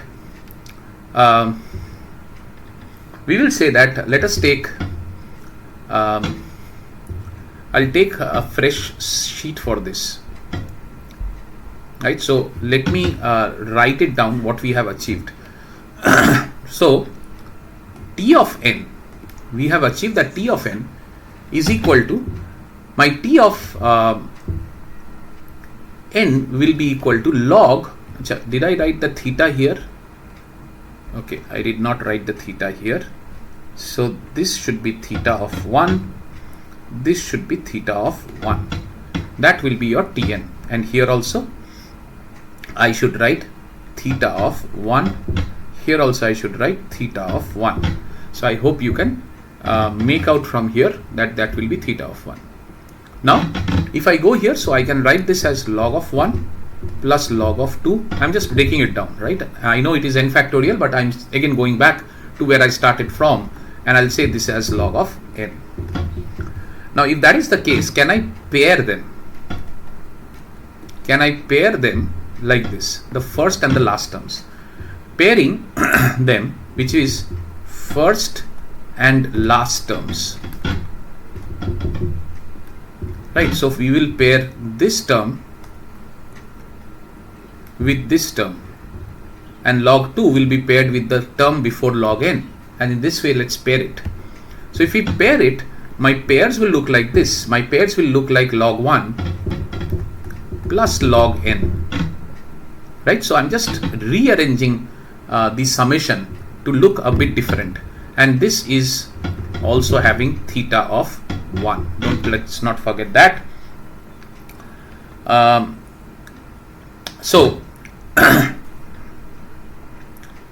I'm just thinking to simplify. Okay, let's do it this way only. So log 1 plus log n is the pair, that is the first pair.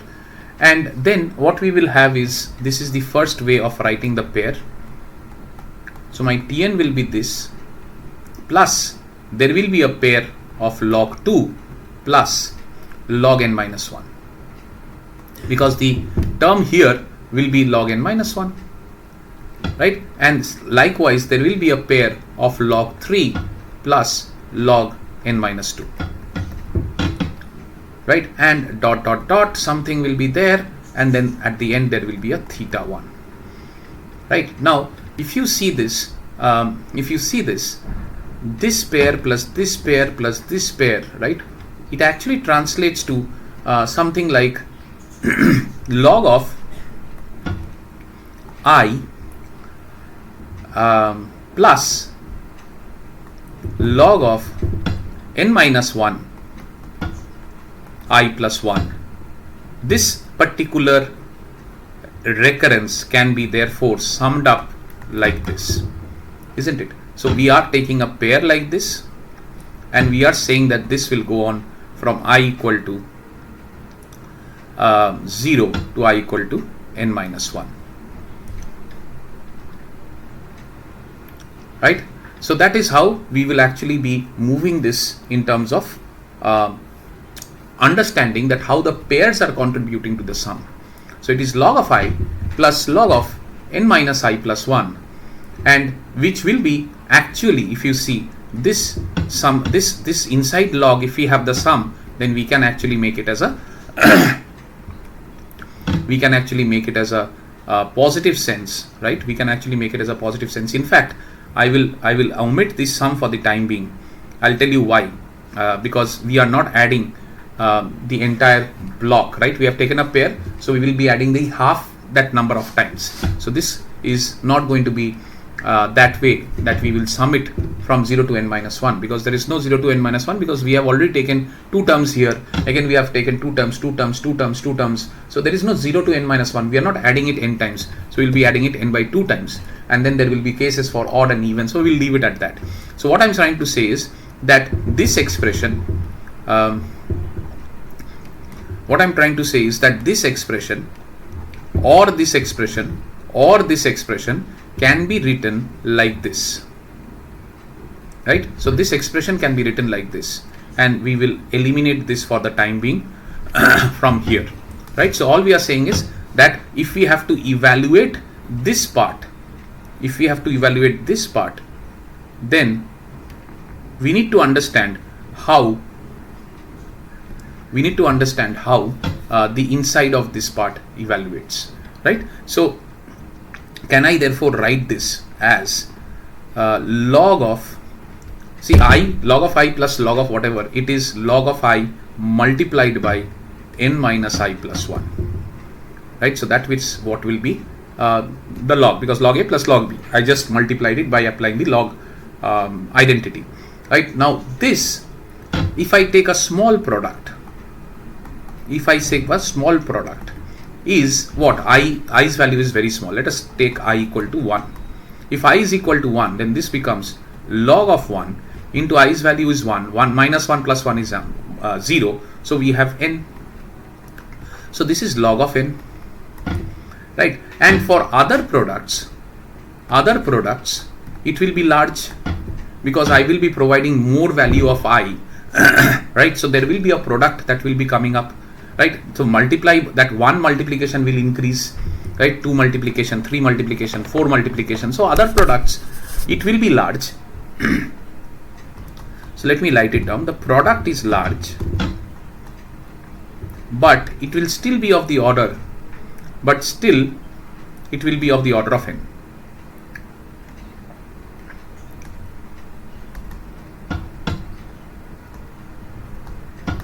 So still it will be of the order of n, proportional to n. Now, or rather proportional to log n, right? Therefore, can I say that each of these pairs contribute maximum log n amount of work, right? So can I say each pair contributes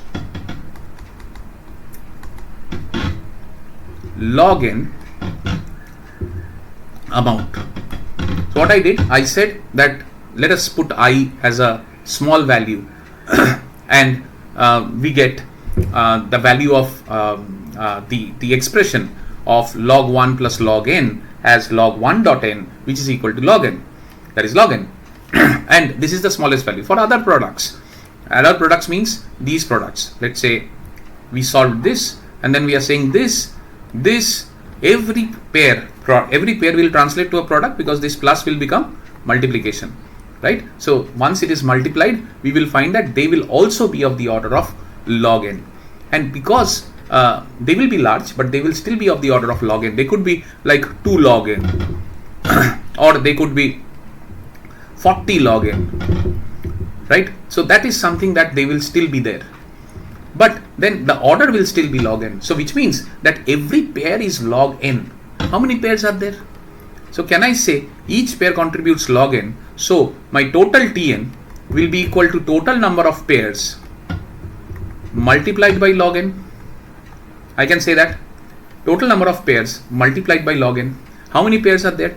If n is odd, rather if n is, let's say, even, then we have n by 2 pairs. If n is odd, then we have n minus 1 by 2 pairs, right? If n is odd, then we have n minus 1 by 2 pairs. Therefore, and then there is a middle term. There is also a middle term which we can neglect. So either ways, we can say that from an asymptotic standpoint, this is n by 2, this is also n by 2, right? So an asymptotic standpoint, we can say this is n by 2, or for large values of n, we can say this is n by 2. And therefore, if I put this n by 2 or this n by 2 here, right, then my Tn becomes equal to n by 2 into log of n, which means my Tn is equal to, asymptotically, it will be n log n, theta of n log n, right? So that will be your final expression of this particular problem, right? I hope you understood. Again, I'll repeat. The recurrence tree gave us this particular equation to start off with. The recurrence tree gave us this equation to start off with. And I said, let's pair them up. We paired them up, first, last term, first, last term, first, last term. What are we doing? We are creating a balance. We are nullifying the effect of one over-skewed term on the left with a one under-skewed term on the right. And we are creating a balance amongst them. So the average output of each pair will be log n. The average output of each pair will be log n. We proved that by taking one pair's arithmetic as log n, and then we said the others will also be log n, of the order of log n. They might be more or less, but they will still be of the order of log n. Therefore, we can say that each pair contributes log n multiplied by total number of pairs will be the total time taken, right? And the total number of pairs we found out as from an asymptotic standpoint, it will be n by 2 always, right? So that n by 2 multiplied by log n will give this. So this is a mathematical, less of mathematics, more of an intuitive way to solve this. If you go for mathematics, you can have various other solutions that is possible. Please explore them if you want. Now, if we do the same thing with the substitution method, and I will just take the substitution method till the level where we can get the actual n factorial equation, and then we'll not solve the n factorial equation because the solution is already here. You can refer to this solution here for the n factorial, even for the substitution method. So from a substitution method standpoint, if I try to solve that, then again first we will write the equation, which is Tn is equal to Tn minus 1 plus log n, and that will be for T0 equal to theta of 1, right? So this is my given equation. Now if we are doing this, remember we are talking about logarithmic work, which is this part of the non-recursive equation, right? So I told you there will be a recursive work and non-recursive work. Non-recursive part is the work done, and in our case the non-recursive part is log n. Now this for the first substitution, it will look like the same equation, which is Tn minus 1 plus log n is the value of Tn, right? So that is your first substitution, right? Now the second substitution looks like this. Our second substitution will take the first substitution's output, which is Tn equal to n minus 1 plus log n. It will take this, and then what it will do is it will try to solve this for this particular Tn minus 1. So in order to solve this, we need Tn minus 1. So good, then let's find Tn minus 1, and this Tn minus 1 is what we want to find. And we will find this Tn minus 1 where? We will find this Tn minus 1 in the main equation. So we will substitute that there. So this will be Tn minus 2 plus so Tn minus 1 minus 1, Tn minus 2, the same way we have done the previous ones, and then this will be log of n minus 1, right? So this becomes my equation, which has come because I substituted n with n minus 1 here, right? So we got Tn minus 2 plus log n. Now that we have this part of the problem, which is Tn minus 1, which is what we wanted, we will put that back here, right? So then what we will get is this Tn is equal to Tn minus 2 plus log of n minus 1 plus log of n. So this becomes my output of the second substitution,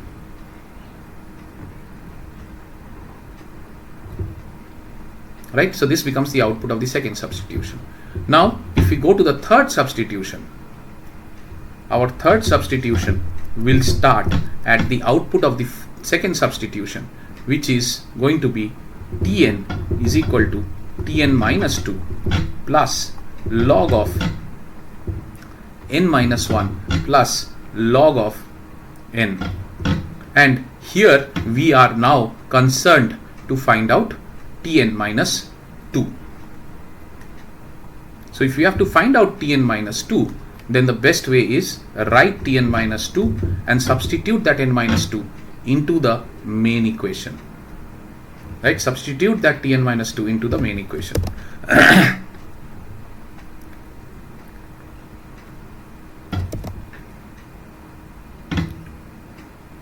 Okay, so 1 minute. Yeah. Okay, so now therefore this Tn minus 2 will be equal to Tn minus 2 minus 1, which means minus 3 plus log of n minus 2. Now that you have found out this,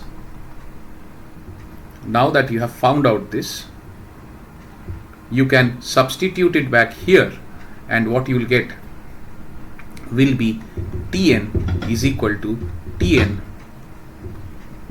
minus 3 plus log of n minus 2 plus log of n minus 1 plus log of n, which means this will be Tn minus 3 plus log of n minus 2 plus log of n minus 1 plus log of n, right? So that's on the Tn part that you get, and this becomes your third substitution output. So this becomes your third substitution output. So if you do the kth substitution now,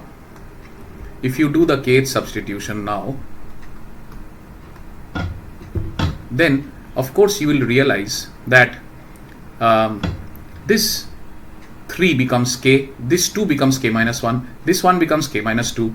So what will the third substitution look like? Kth substitution look like? It will be Tn is equal to Tn minus k plus log of n minus k minus 1, right? So k will reduce, 3 has reduced by 1, so k will also reduce by 1, plus log of n minus k minus 2 and in this way it will go on till log of n, right? So that way Tn therefore becomes equal to Tn minus k plus log of n minus k plus 1 plus log of n minus k plus 2 plus dot dot dot log of n, right? And if you now put the base condition, your base condition says that t of 0 is equal to what? Theta of 1.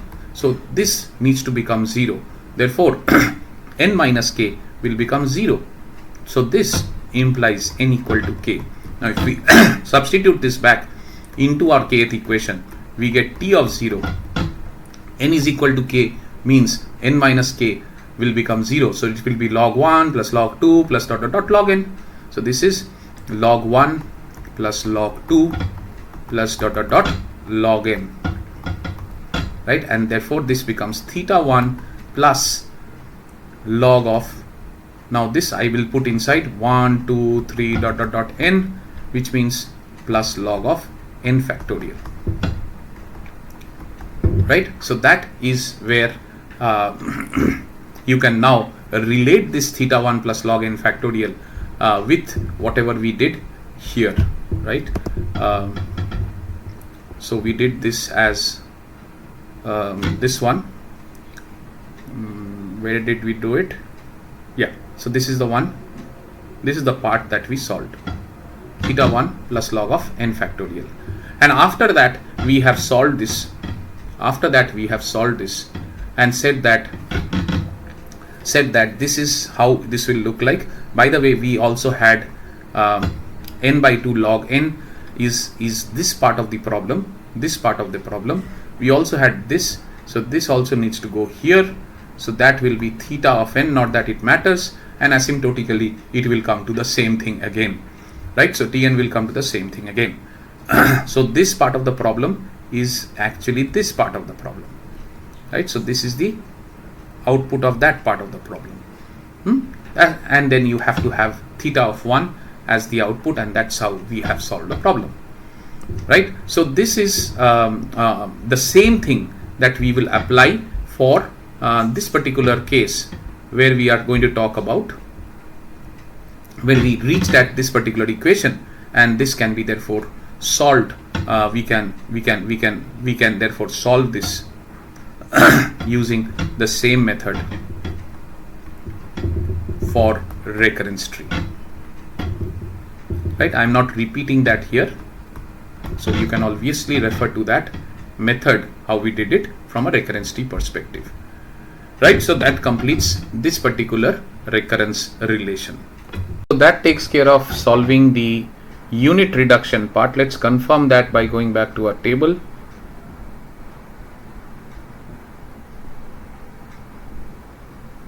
Yeah, so as you can see, we have completed this. Now we get into the step reduction part, then we'll do the mixed functional form, right? For the step reduction part, if you see, what it means is that instead of reducing by 1, we are reducing by 2, right? And then we will see a problem where we reduce by a, right? So what we'll do is, for the step reduction part, let's try to draw the recurrence tree. Here I'll just eliminate the coding part and establishing the relation from the recurrence tree, from the coding, rather establishing the recurrence relation from the coding, because you will not be given to establish the relation. I just wanted you to understand that an algorithm can be represented as a recurrence relation. That's why I was taking the code and converting it into a recurrence relation, right? And we will see that at length again when we talk about the sortings that we have, right? How the recurrence relation from sortings can be incorporated. For now, therefore, I'm eliminating the establishing of the tree or establishing of the recurrence relation and then solving it. So we'll just solve the recurrence relation. So from a recurrence tree perspective, if you see, then we have the level. By the way, let's understand the relation first. The relation says that we are reducing by 2 and not by 1, and then the work done is constant, which is 1, right? So that's from here what we understand. So the level is here. Then we have the recursive call.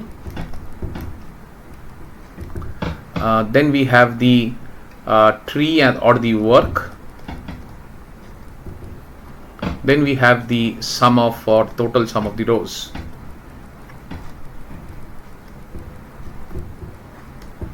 Right, so at I equal to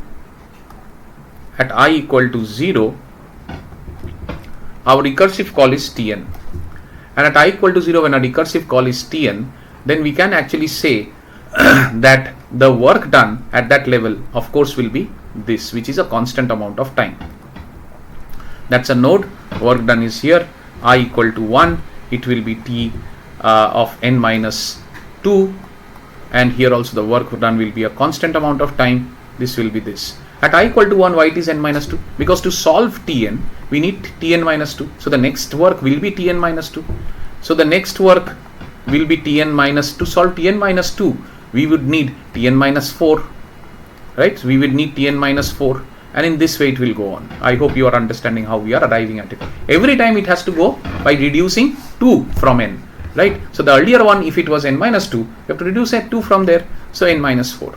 And therefore, at I equal to, let's do one more thing. Let's say I equal to 3. Then this will be n minus 6. Right? And this still will be 1. And this still will be 1. So in this way, if we go on, then we'll reach a stage where we'll say that at I equal to I, right? Then do you think that there is a pattern here? Can we draw the pattern? Can we say, see, we have 3 here, we have 6 here, we have 2 here, we have 4 here. So is it something like 2 multiplied by that I? Can I say this is 2 multiplied by I? This is also 2 multiplied by I. This is also 2 multiplied by I. If that is the pattern, then can I therefore say that this is equal to n minus 2 multiplied by I? Right? I can say that n minus 2 multiplied by I. And then this becomes my tree, and this becomes my work. I hope you understood. So this 2, 4, 6 is being inherited from I. How? What is the pattern? 2i. Right? Now, then at what stage will this go to? This definitely will go till t0, right? So this n minus 2i should become 0. So let's see, n minus 2i will become 0 when? When n is equal to 2i. That means I is equal to n by 2. So at I equal to n by 2, can I say this will become 0? I just now established that n minus 2i will become 0 at I equal to n by 2, right? And that will also consume 1 unit of work. Therefore, one stage before that is n minus 2 minus 1. At that stage, it will be t1. How? Substitute. From here, substitute n as n by 2, I as n by 2 minus 1. You'll get t1. And this is 1. And this is 1. So that takes care of this. T theta is not 1.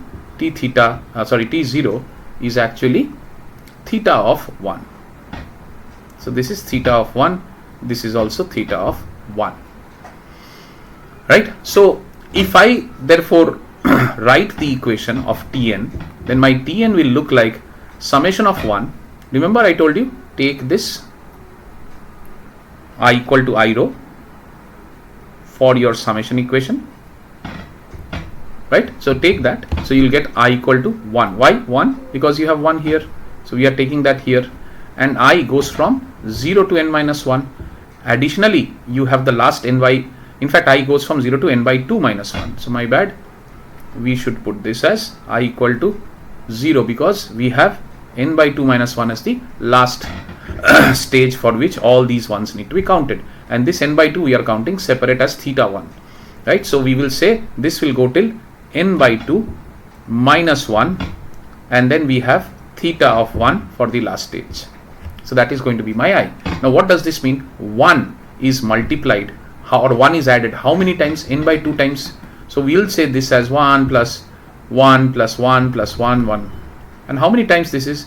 N by 2 times plus theta of 1, right? Because 0 to n by 2 minus 1 means n by 2 times.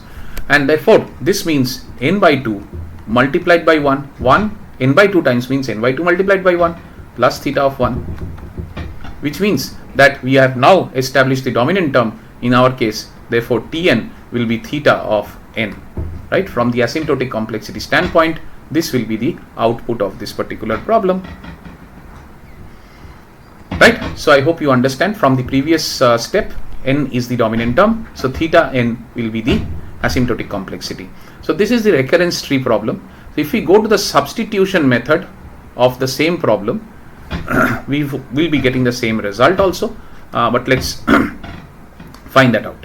So our problem says that Tn is equal to Tn minus 2 plus 1. Now here we are saying T0 is equal to theta of 1, right? And our first substitution is what we need to write now. So let us write the first substitution. So our first substitution is the same equation, which is Tn is equal to Tn minus 2 plus 1. This is our first substitution.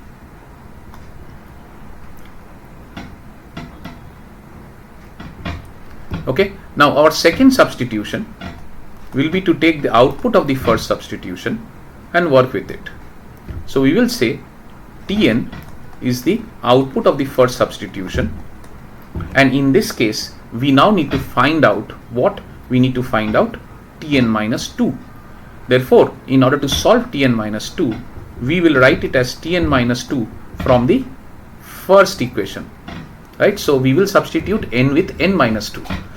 Then Tn becomes Tn minus 2, and Tn minus 2 becomes Tn minus 2 minus 2 plus 1, right? Which is actually nothing but Tn minus 4 plus 1. So we now have our value that we wanted, which is Tn minus 2. We were searching for Tn minus 2 and we found that value.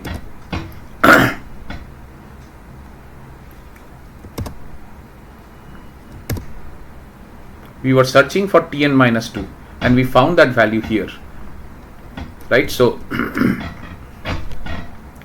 now we are in a position to substitute this back into the main equation from where we started, right? So we started from here. We said we need Tn minus 2 to solve for Tn. So we will now substitute it back there, right? To substitute it back there, if we do that, we get Tn is equal to Tn minus 4 plus 1 plus 1, right? And this becomes my second substitution.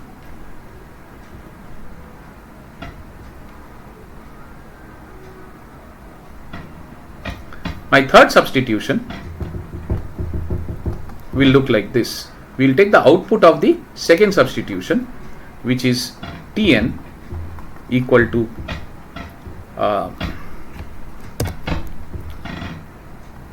Tn minus 4 plus 2, right? And we will want to find out Tn minus 4. We want to find out Tn minus 4, and for that we will take the help of the first equation, the main equation, as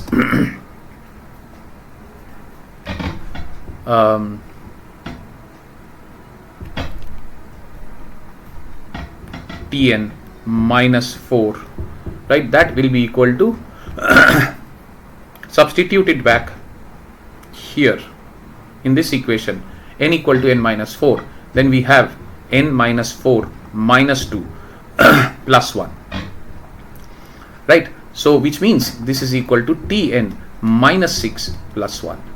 And now we have found out what we wanted to find out. We have found out this is what we wanted to find out. So we can substitute it back here. right? So what we will get Tn equal to T of n minus 6 plus 1 plus 2, which is equal to T of n minus 6 plus 3. This is what we will get, right? So that is our third substitution.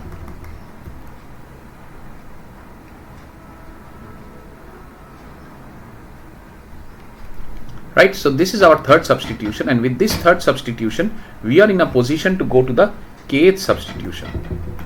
So our kth substitution will say that Tn, so this, if it is k, right, so whatever is here is k, right?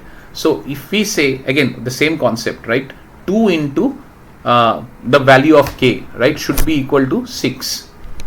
Right, so 2 into the value of k should be equal to 6, because 3 can be therefore interpreted as what? 3 can be interpreted as k, and this can be interpreted as 2k, right? Because third substitution is this, means kth substitution will be Tn equal to Tn minus 2k plus k.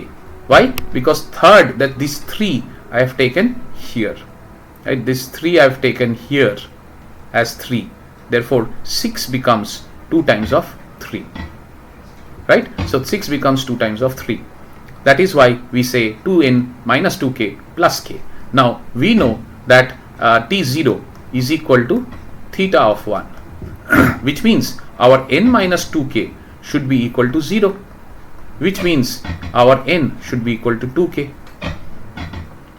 right? So our n should be equal to 2k, or we can also say that k should be equal to n by 2, right? Now if I go back in this equation and substitute k as n by 2, then I will get t equal to Tn minus 2 into n by 2, right? Which means this will become 0 plus k is n by 2, right? So this means this is T0 plus n by 2. T0 is given as theta of 1 plus n by 2. What is the dominant term? Dominant term is n. So Tn is equal to theta of n is your final time complexity for this particular problem. Right? So that's your output from a substitution method standpoint. Okay, so now let's move on to the next and the last portion of what we wanted to cover. After that, we'll go into the PYQs. So we wanted to cover the mixed functional form also here, and in the mixed functional form we are talking about where our recurrence relation is definitely something which goes from n minus 1, which is the step reduction or the unit reduction, rather unit reduction, not step reduction, and the work done is actually an n log n and not just n, right? So it has an asymptotic nature to it, associated to it, and we have to find out for this particular recurrence relation what is the time complexity. So from a tree perspective, if we actually try to do this or solve this problem, right, so let us take the level, let us take the recursive call, let us take the tree slash work, then let us take the total sum of rows,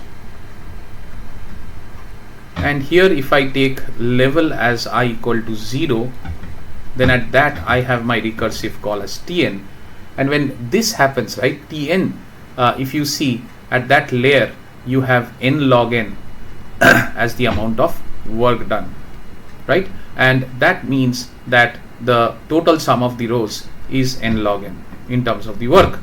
So if we actually say I equal to 1, then this becomes t equal to n minus 1, this becomes n minus 1 log of n minus 1, and this becomes n minus 1 log of n minus 1. And this is quite natural, because if we have to solve for Tn, we need to know n minus 1. So if we substitute n minus 1 in place of n, we will get n minus 1 log n minus 1 as the constant term, or the work term rather, right? And if I equal to 2, then this becomes the same n minus 2, and this becomes n minus 2 log of n minus 2. and therefore this becomes n minus 2 log of n minus 2. Now if this is okay, by the way, these are all nodes, so I have to actually show them in as nodes and then link them up, right?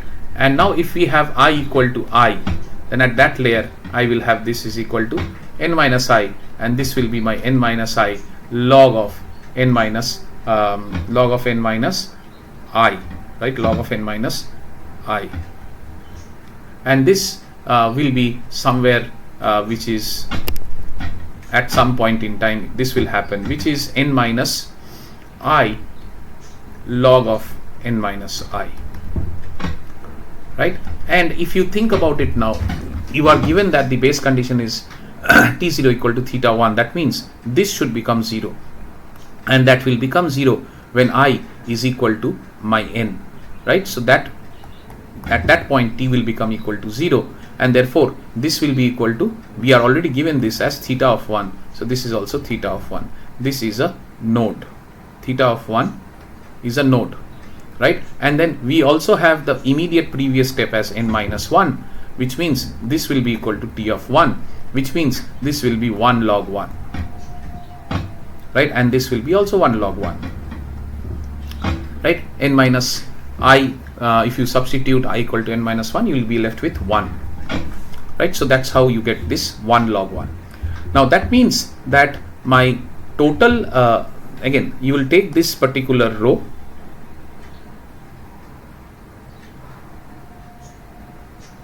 right? And from this particular row, you will actually take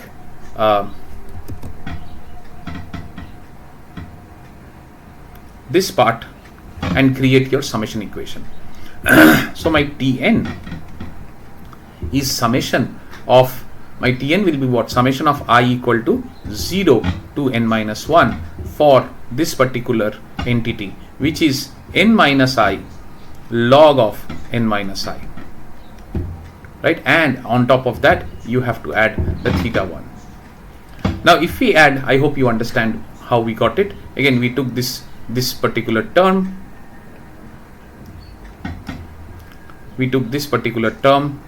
and we placed it here, and we know that we will go from here to here, and this will be treated separately here, right? So that is how we got this particular equation. Now once you are here, then it becomes easy. Now again, you can solve this using integration. I would prefer to keep it simple, intuitive, because at the end of the day we don't need to solve the mathematical problem, we need to get to the order. So I will say that I will take j as n minus so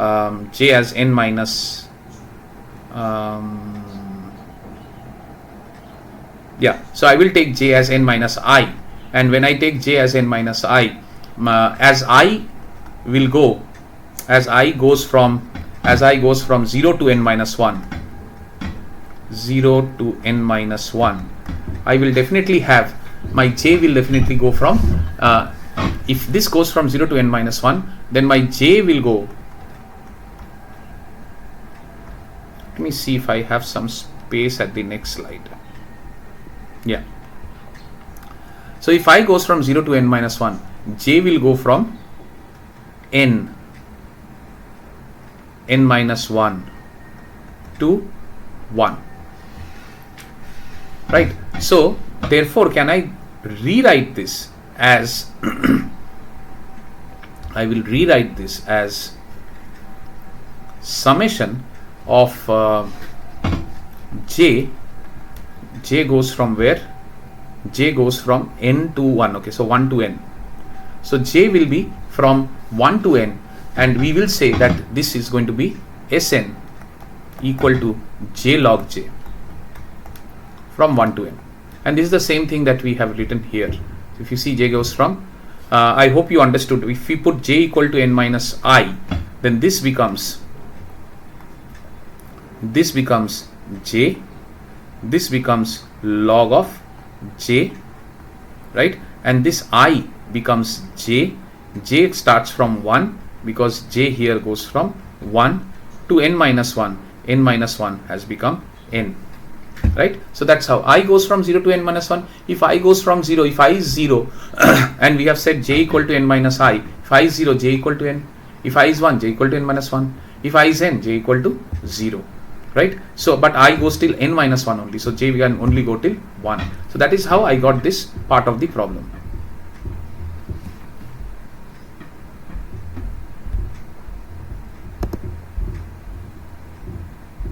That is how I got this part of the problem. Now, what is j log j? This summation I will come later. Right? Let us investigate what is j log j. Now, j log j implies what? It implies log j added or log j repeated j times. Right? So log j repeated j times. So if log j is repeated one time, we get 1 log 1.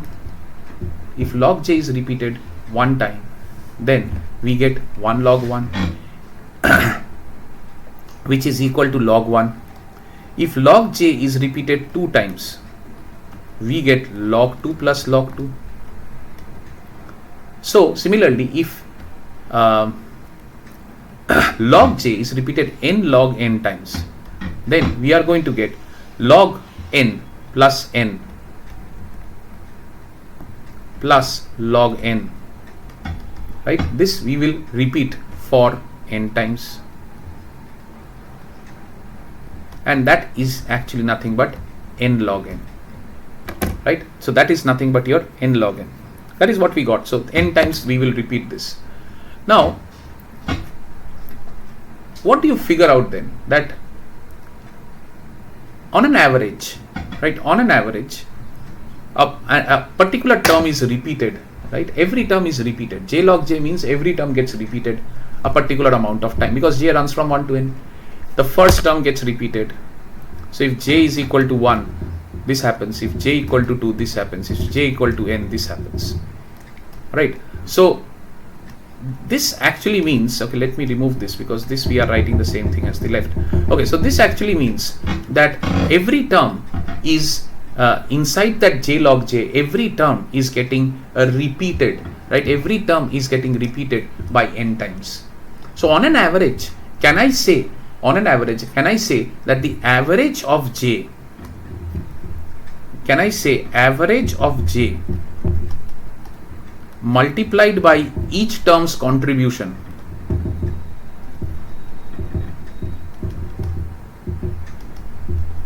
So each term's contribution is, let's say, log 2. This term contributes log 1. This term contributes log n. Right? Some term will contribute log n minus 1. Some term will contribute log n minus 2. Each term contributes that, and then multiplied by this many number of times, n times or n minus 1 times. So I am trying to get to a fact where I can say average of j and each term's contribution, this is the same as j log j. This is the same as j log j. So this is j log j. Right? Because j means j number of times you will have to add up log j, right? And we said that if each term contributes log n, right, here we are saying that this particular term contributes log n, and that log n is actually added n number of times for j equal to n. For j equal to n minus 1, it will be added. So in this way, see, for 1 it will be log 1, for 2 it will be log 2, for 3 it will be 2 log 2. It will be, which is actually log 2 plus log 2. This will be log 3 plus log 3 plus log 3. So this will be 4 will be log 4 plus log 4 plus log 4 plus log 4. Right? And therefore n minus 1 would mean log of n minus 1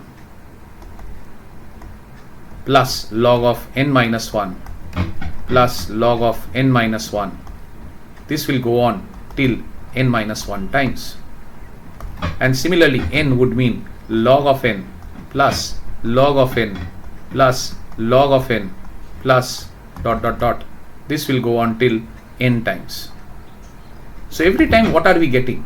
We are getting various values of the contribution. Here contribution was log 1, here contribution was log 2, here it was log 3, here it was log 4, here it was log n minus 1, here it was log n. We are getting various values of the contribution, and also we are getting different multiplication times, right? So we are multiplying this by different values of times. For example, here we were multiplying by n, here we are multiplying by n minus 1, right? So what I'm trying to say is, if we can establish that there is a constant contribution, right, and then we multiply it with the average number of times. So this is one time summation, this is 2 times summation, this is 3 times summation, 4 times summation, 5 times summation. So can we say that if if there is an average contribution for each entry, and we multiply that average contribution with the average number of times, then we will get to what this particular j log j tries to establish. So again, if you still don't understand, I'm trying to simplify this with one more 30 second speech. I'm trying to tell you that every element of j log j, every time j actually becomes from 1, 2, 3, 4, we are adding some number of terms. That number, if I can average, right? So we take the average of that some number of times. So we are saying that we are going to multiply something, we are going to add something, some number of times.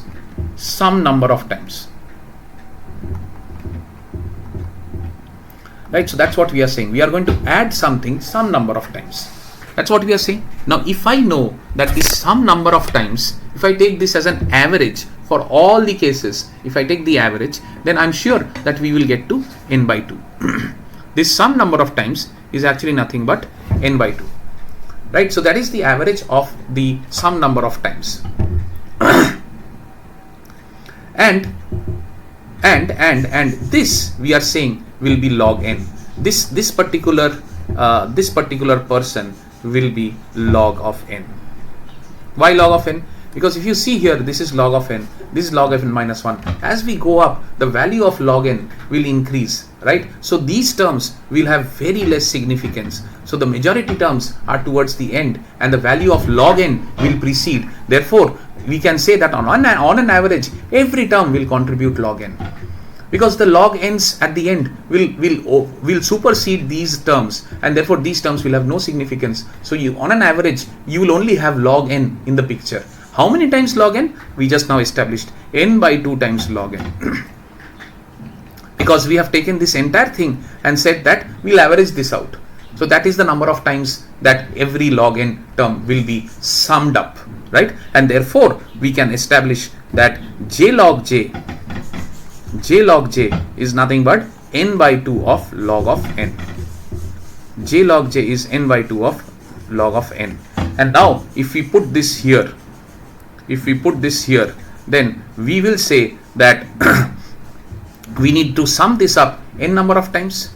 J log j has to be summed n number of times. That means that Sn will be equal to n number of times summation of whatever is the value of this n by 2 into log of n, right? And this stands for nothing but if you think about from a complexity standpoint, this is Sn. So from a Tn standpoint, you have n square by 2 log of n plus theta of 1, right? If you remember, we started off by saying that yes, so we started off by saying this is what we said, and therefore we said this particular thing we said as Sn, and we have to add theta 1 to that. Therefore we are adding theta 1 to that here, and to establish our Tn, and that's what we are now getting as this, which asymptotically, if you see, this will stand asymptotically for the dominant term, which is theta of n square log of n. That is how it will be from a log standpoint. So let's move on to the substitution method, but I apologize for the camera not being visible for this particular problem. There was a power outage for which that happened. Apologies for that. Rectified that. So let's proceed to the substitution method for solving this mixed functional form. As you know, we start off by writing the problem first. Tn equal to Tn minus 1 plus n log n along with the base condition, which is T0 is equal to theta of 1. After that, we take the first substitution, which is the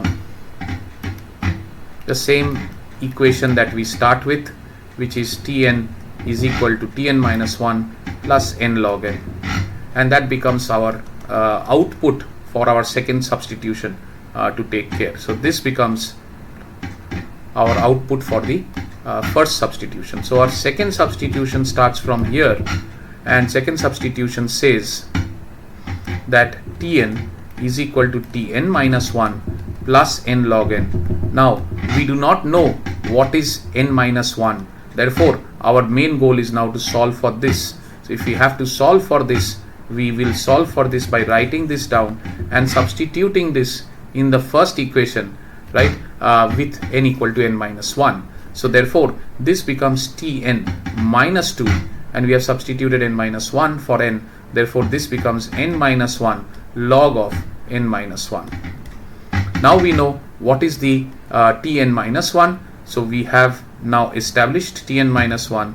We will substitute this here, and if we do that, then we will get Tn is equal to T of n minus 2 plus n minus 1 log of n minus 1 plus n log n. That is what we will get, and therefore our third substitution can therefore start by saying that we will take the output of the second substitution, so which is this, right? So we will take this output and we will put that inside the third substitution input. So our goal is to solve this now. Tn is equal to Tn minus 2 plus n minus 1 log of n minus 1 plus n log n.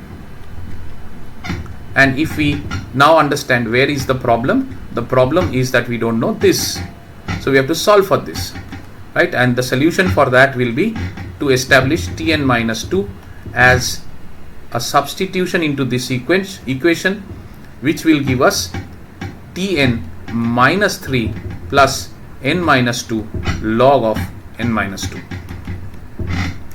Now since we know this,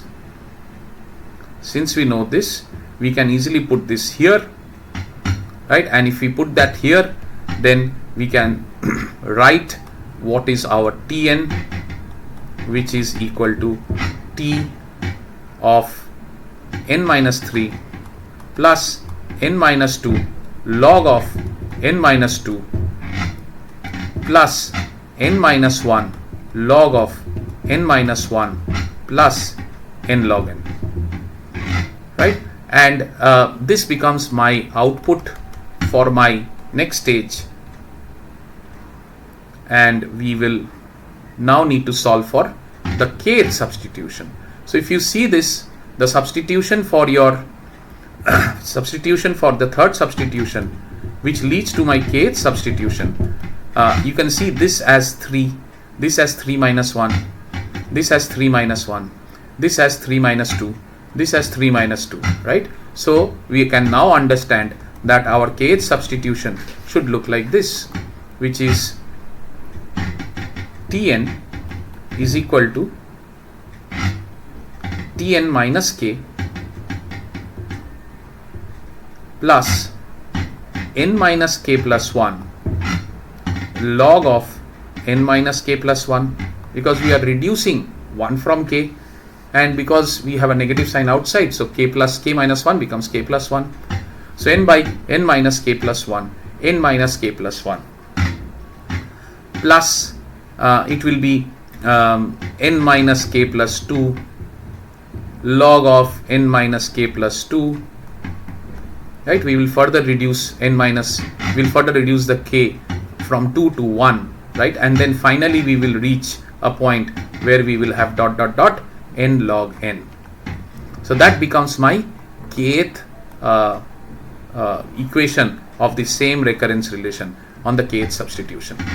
So this kth substitution recurrence relation, if now I establish what needs to be done here, I can very well see that I have t equal to 0, right? If I have t equal to 0 as the base condition, then this particular area needs to become 0, which means n minus k will become 0. So t0 is equal to theta of 1 implies n minus k equal to 0, which implies n equal to k, and therefore our tn should look like t0 plus, if I say n equal to k, this becomes 1 log 1.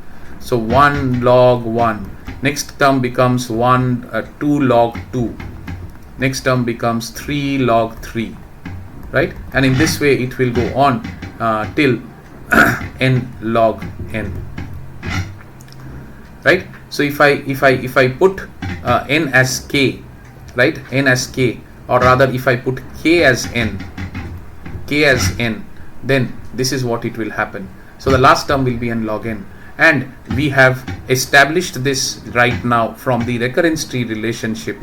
Let me go back to the recurrence tree relationship and you will see that we have found out this is the same thing, right? That it is I equal to 0 to n minus 1 for n minus I log n minus I plus theta 1.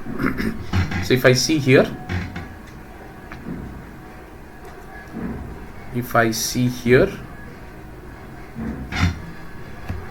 so this is 1 log 1, so we can say that this is theta of 1 plus summation of I 0 to n minus 1 of n minus I log of n minus I, right? Obviously when when I equal to 0, then this becomes n log n, which is this term. When I equal to n minus 1, then this becomes 1. When I equal to n minus 1, this becomes 1. So 1 log 1, which is this term. So it moves from this term to this term in this direction, right? So then now you can understand that we have established the same equation that we started off in the recurrence tree format, right? So the solution to this can be referred, solution to this from a recurrence tree solution, right, is what you need to refer to.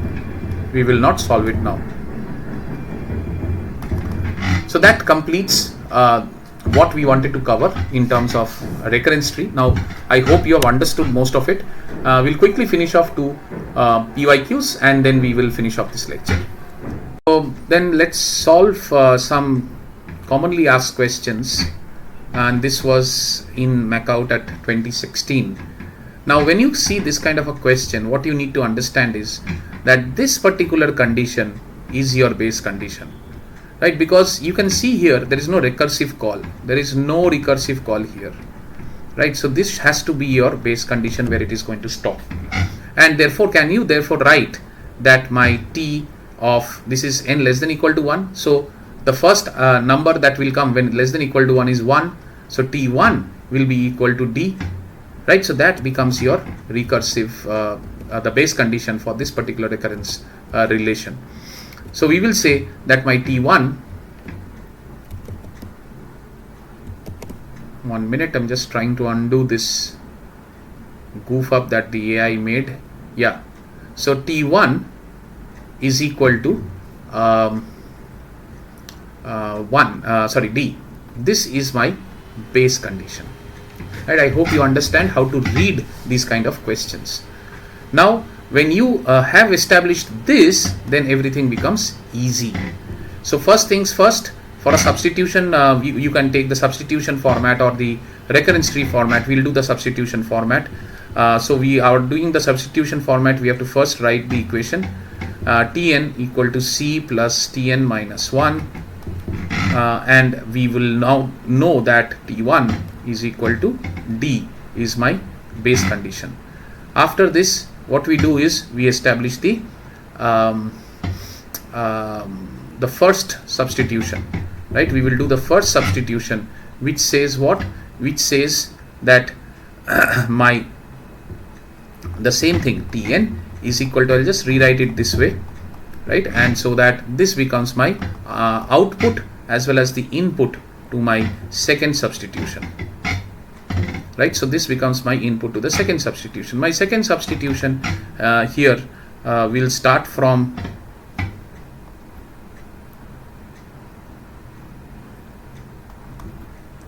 my second substitution will start from the output of the first substitution, which is Tn is equal to Tn minus 1 plus C, which means that I don't know what? I don't know this. I don't know this. So I have to solve for that. So if I have to solve for that, then I will solve for that like this, saying that Tn minus 1 is equal to, and I will substitute this n minus 1 in this equation, and that way I will get Tn minus 2 plus C, right? This is going to be my solution. So I can now therefore put back this solution into my Tn, which is Tn minus 2 plus C, which becomes equal to Tn minus 2 plus 2C. And what we did is we got this as that we wanted because we were solving for Tn minus 1, and therefore we put it back here. Right? And that's where we are now in a position to say that this is the output of the second substitution. So we can definitely go ahead and do our third substitution, right? So the third substitution is going to look like this. So we will say that my Tn will be equal to the output of the second substitution, which is Tn minus 2 plus 2C, right? So that's going to be my third substitution. So this will be my third substitution, and here we will put the output of the second substitution, and from here we are saying that we want to solve for Tn minus 2, right? So let's take Tn minus 2 then. So Tn minus 2 will be equal to, we will substitute this back here, right? And we will get Tn minus 3 plus C. And once we have got this, we can write Tn now as Tn minus 3 plus C plus of 2C, which is equal to Tn minus 3 plus 3C. And what we did, we just got this because we were trying to solve for Tn minus 2. So let us put it back into Tn minus 2, right? And therefore we can now draw this as my third substitution ka output, right? So we have put this back here, and we don't need this.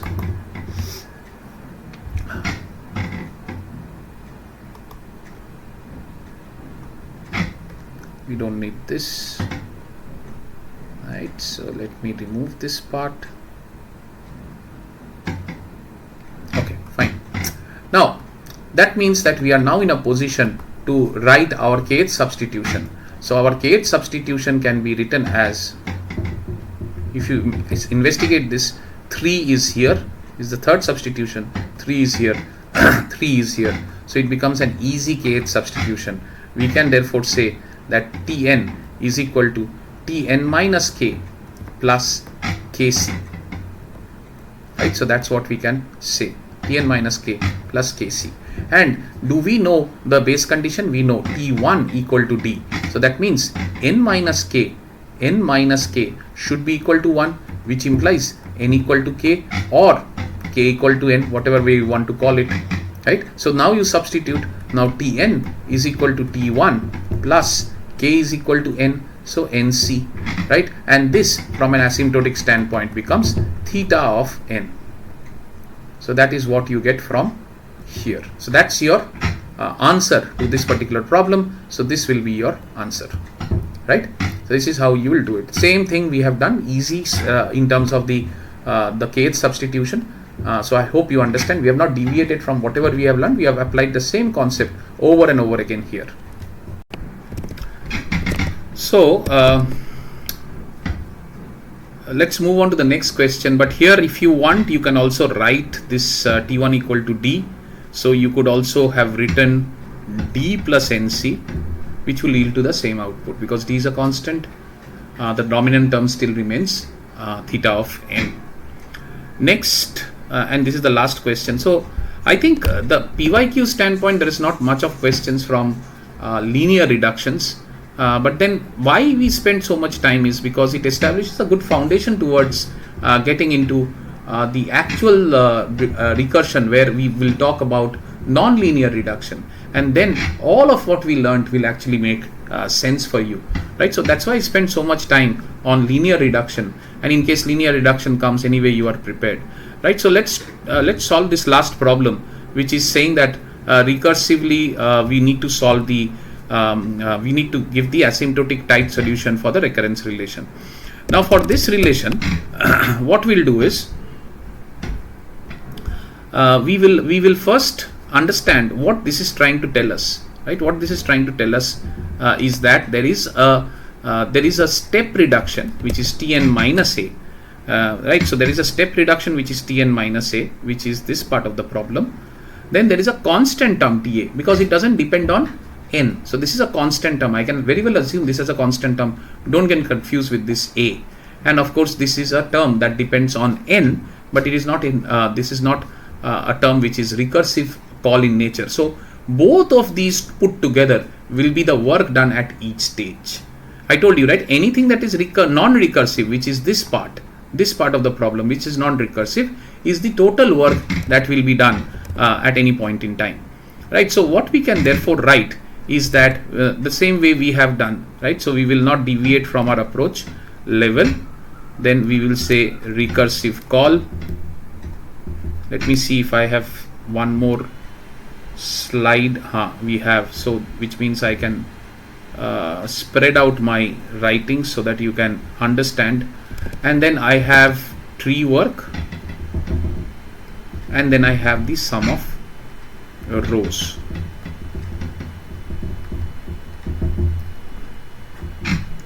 Now here I start off with I equal to 0.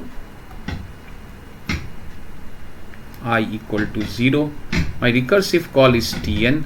My work done is Ta plus Cn. I hope you understand now that why I'm saying Ta plus Cn, because any non-recursive call is the work done at that level. So we will say therefore I equal to 1. Then this becomes the call will be to Tn minus a, right? So the call will be to Tn minus 1 into a, if I write it like this, because I'm trying to marry this one here, right? So Tn minus 1 into a, which is nothing but Tn minus a. So that's the call. Second level call is Tn minus a only, right? So here we will write as the constant will stay as Ta, nothing changes, and this will become Cn minus a.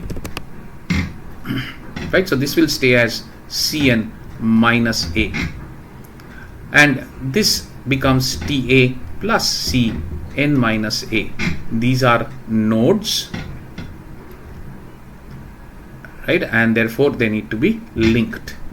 I equal to 2, this becomes Tn minus 2 into a, right, and this becomes equal to Ta plus Cn minus 2a. And this becomes a node, gets linked with this. So this becomes Ta plus C of n minus 2a. In this way, if we go on, we will reach a stage where we will get to I equal to I. And when that happens, I can write Tn minus I into a of Ta plus Cn minus I into a. That is also a node, right? So that is also a node, and this node,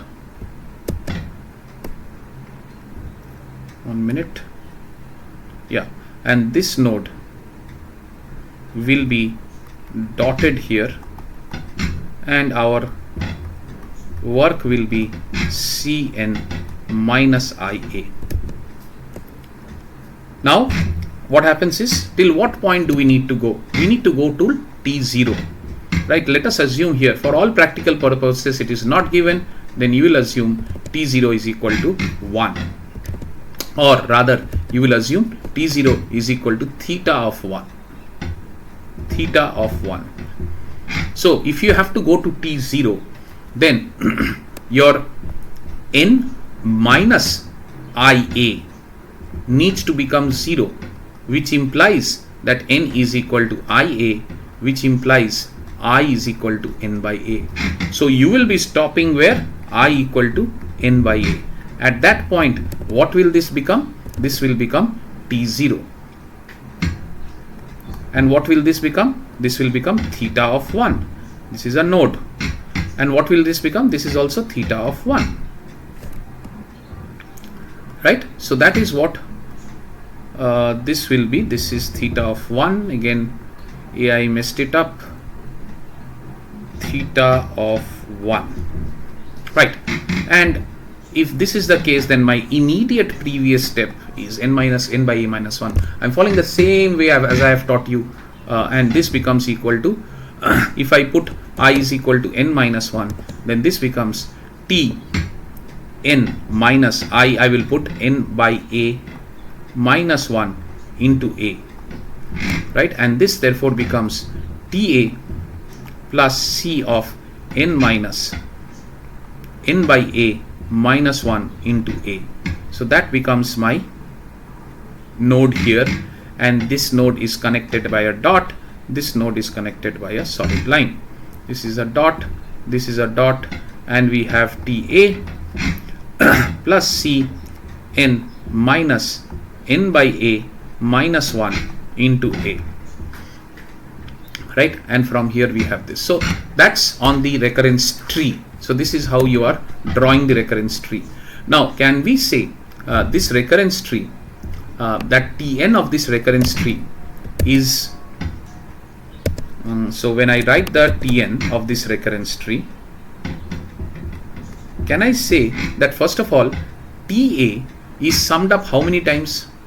TA is summed up n by a minus 1 times, right? So if you see here, TA is summed up till here, right? So I need the sum of this, right? I'm trying to establish the sum of this.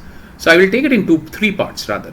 I'll take it, first part is this, right? Second part I will take is this, and the third part is this. Now the first part, which is TA, this part is summed up how many times? n by a minus 1 times. So can I therefore write summation of I equal to 0 to n by a minus 1 of TA, right? I can write that. And then can I write the C part as, because C is a constant, it will come out right? So because C is a constant, it will come out. So I can therefore write C summation. So I'm now trying to do this summation. I'm now trying to do this summation, right? And I told you that you will take the I equal to I row, right? This row is what you will take. So from this row, I can see that I need to take this part of the value, right? To establish this summation. So this becomes equal to I equal to 0 to n by a minus 1 of I equal to 0 to n by a minus 1 of this will be equal to C. I have taken outside, and therefore I am left with n minus IA. Right? And of course we have our friend, which is theta 1, which has to be added, and therefore we get the sum. So now let me rewrite this here, and let's try to solve this for you. So what we have got is Tn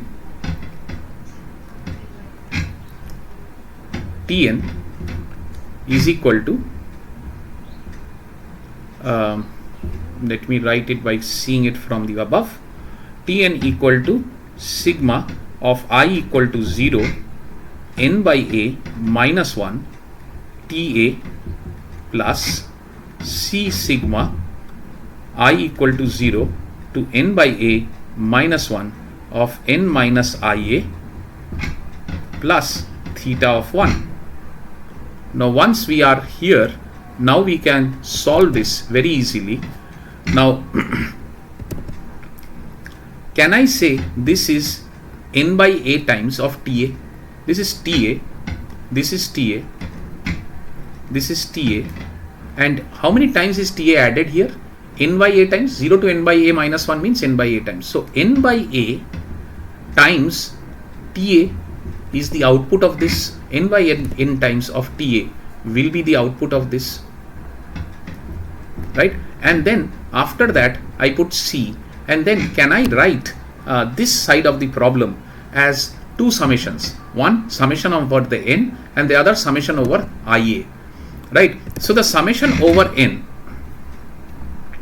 if I take this summation first and then I'll take this summation, right? The summation over n, there is no I component here, right? So simply put, this means that this summation of this particular n will be actually equal to n by a times of n.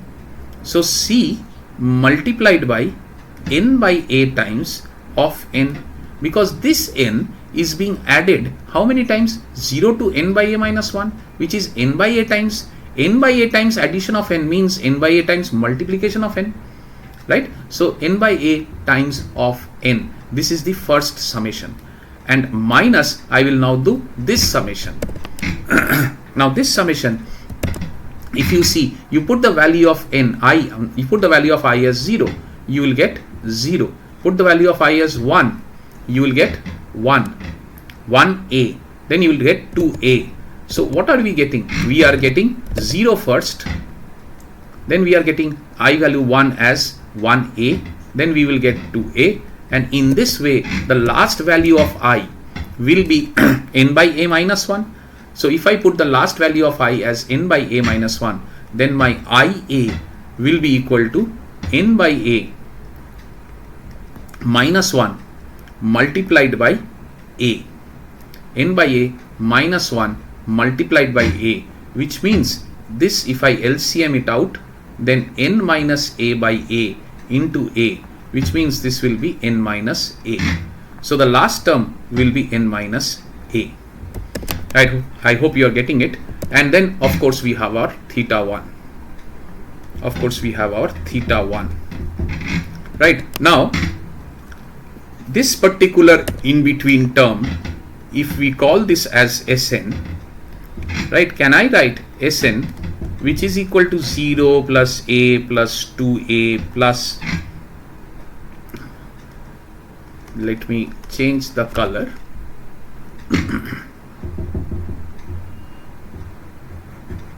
Yeah, okay, so I will call this as Sn which is equal to 0 plus a plus 2a plus n minus a, and if I see this is nothing but an AP, right? So this is nothing but an AP where we are saying n minus a is the last term. N minus a is the last term. So what have we from an AP standpoint? What all do we need? First term is 0. Our first term is 0.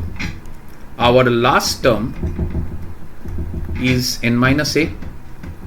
Our number is n by a, and our common difference is equal to a, right? Every term is differing from the previous term or from the next term by a. So the total number of terms here is n by a. I hope you understand why I am saying the total number of terms is n by a, because this loop, this summation runs from 0 to n by a minus 1, which means the total number of terms will be n by a. So our sum Sn can be defined as the formula of AP as the number of terms by 2 divided by first plus last, right? Number of terms by 2 divided by first plus last, which is n by 2a. First is 0, last is n minus 1, n minus a. So this becomes n by 2a is multiplied by 0 is going to be 0, and the other term will be n square by 2a, and the other term will be na by 2a with a negative sign, which is na by 2a, and this will cut, and we will have n square by 2a by n by 2. So now I'm in a position to probably talk about Tn because I have got my Sn, which I had assumed this, right? So we have solved that. So can we therefore write our Tn as equal to n by a Ta plus c n square by a minus, and Sn, this entire Sn is inside the minus, so this will be n square by 2a plus n by 2, because we have a minus outside and we have a theta of 1. And if we solve this, then we have n by a Ta plus c. We'll just take the n square portion, LCM it out, 2n square minus n square plus n by 2 plus theta of 1, which means n by a Ta plus c, and then inside we will have n square by 2a plus n by 2 plus theta of 1, right? So that is something that we will generate from this particular problem.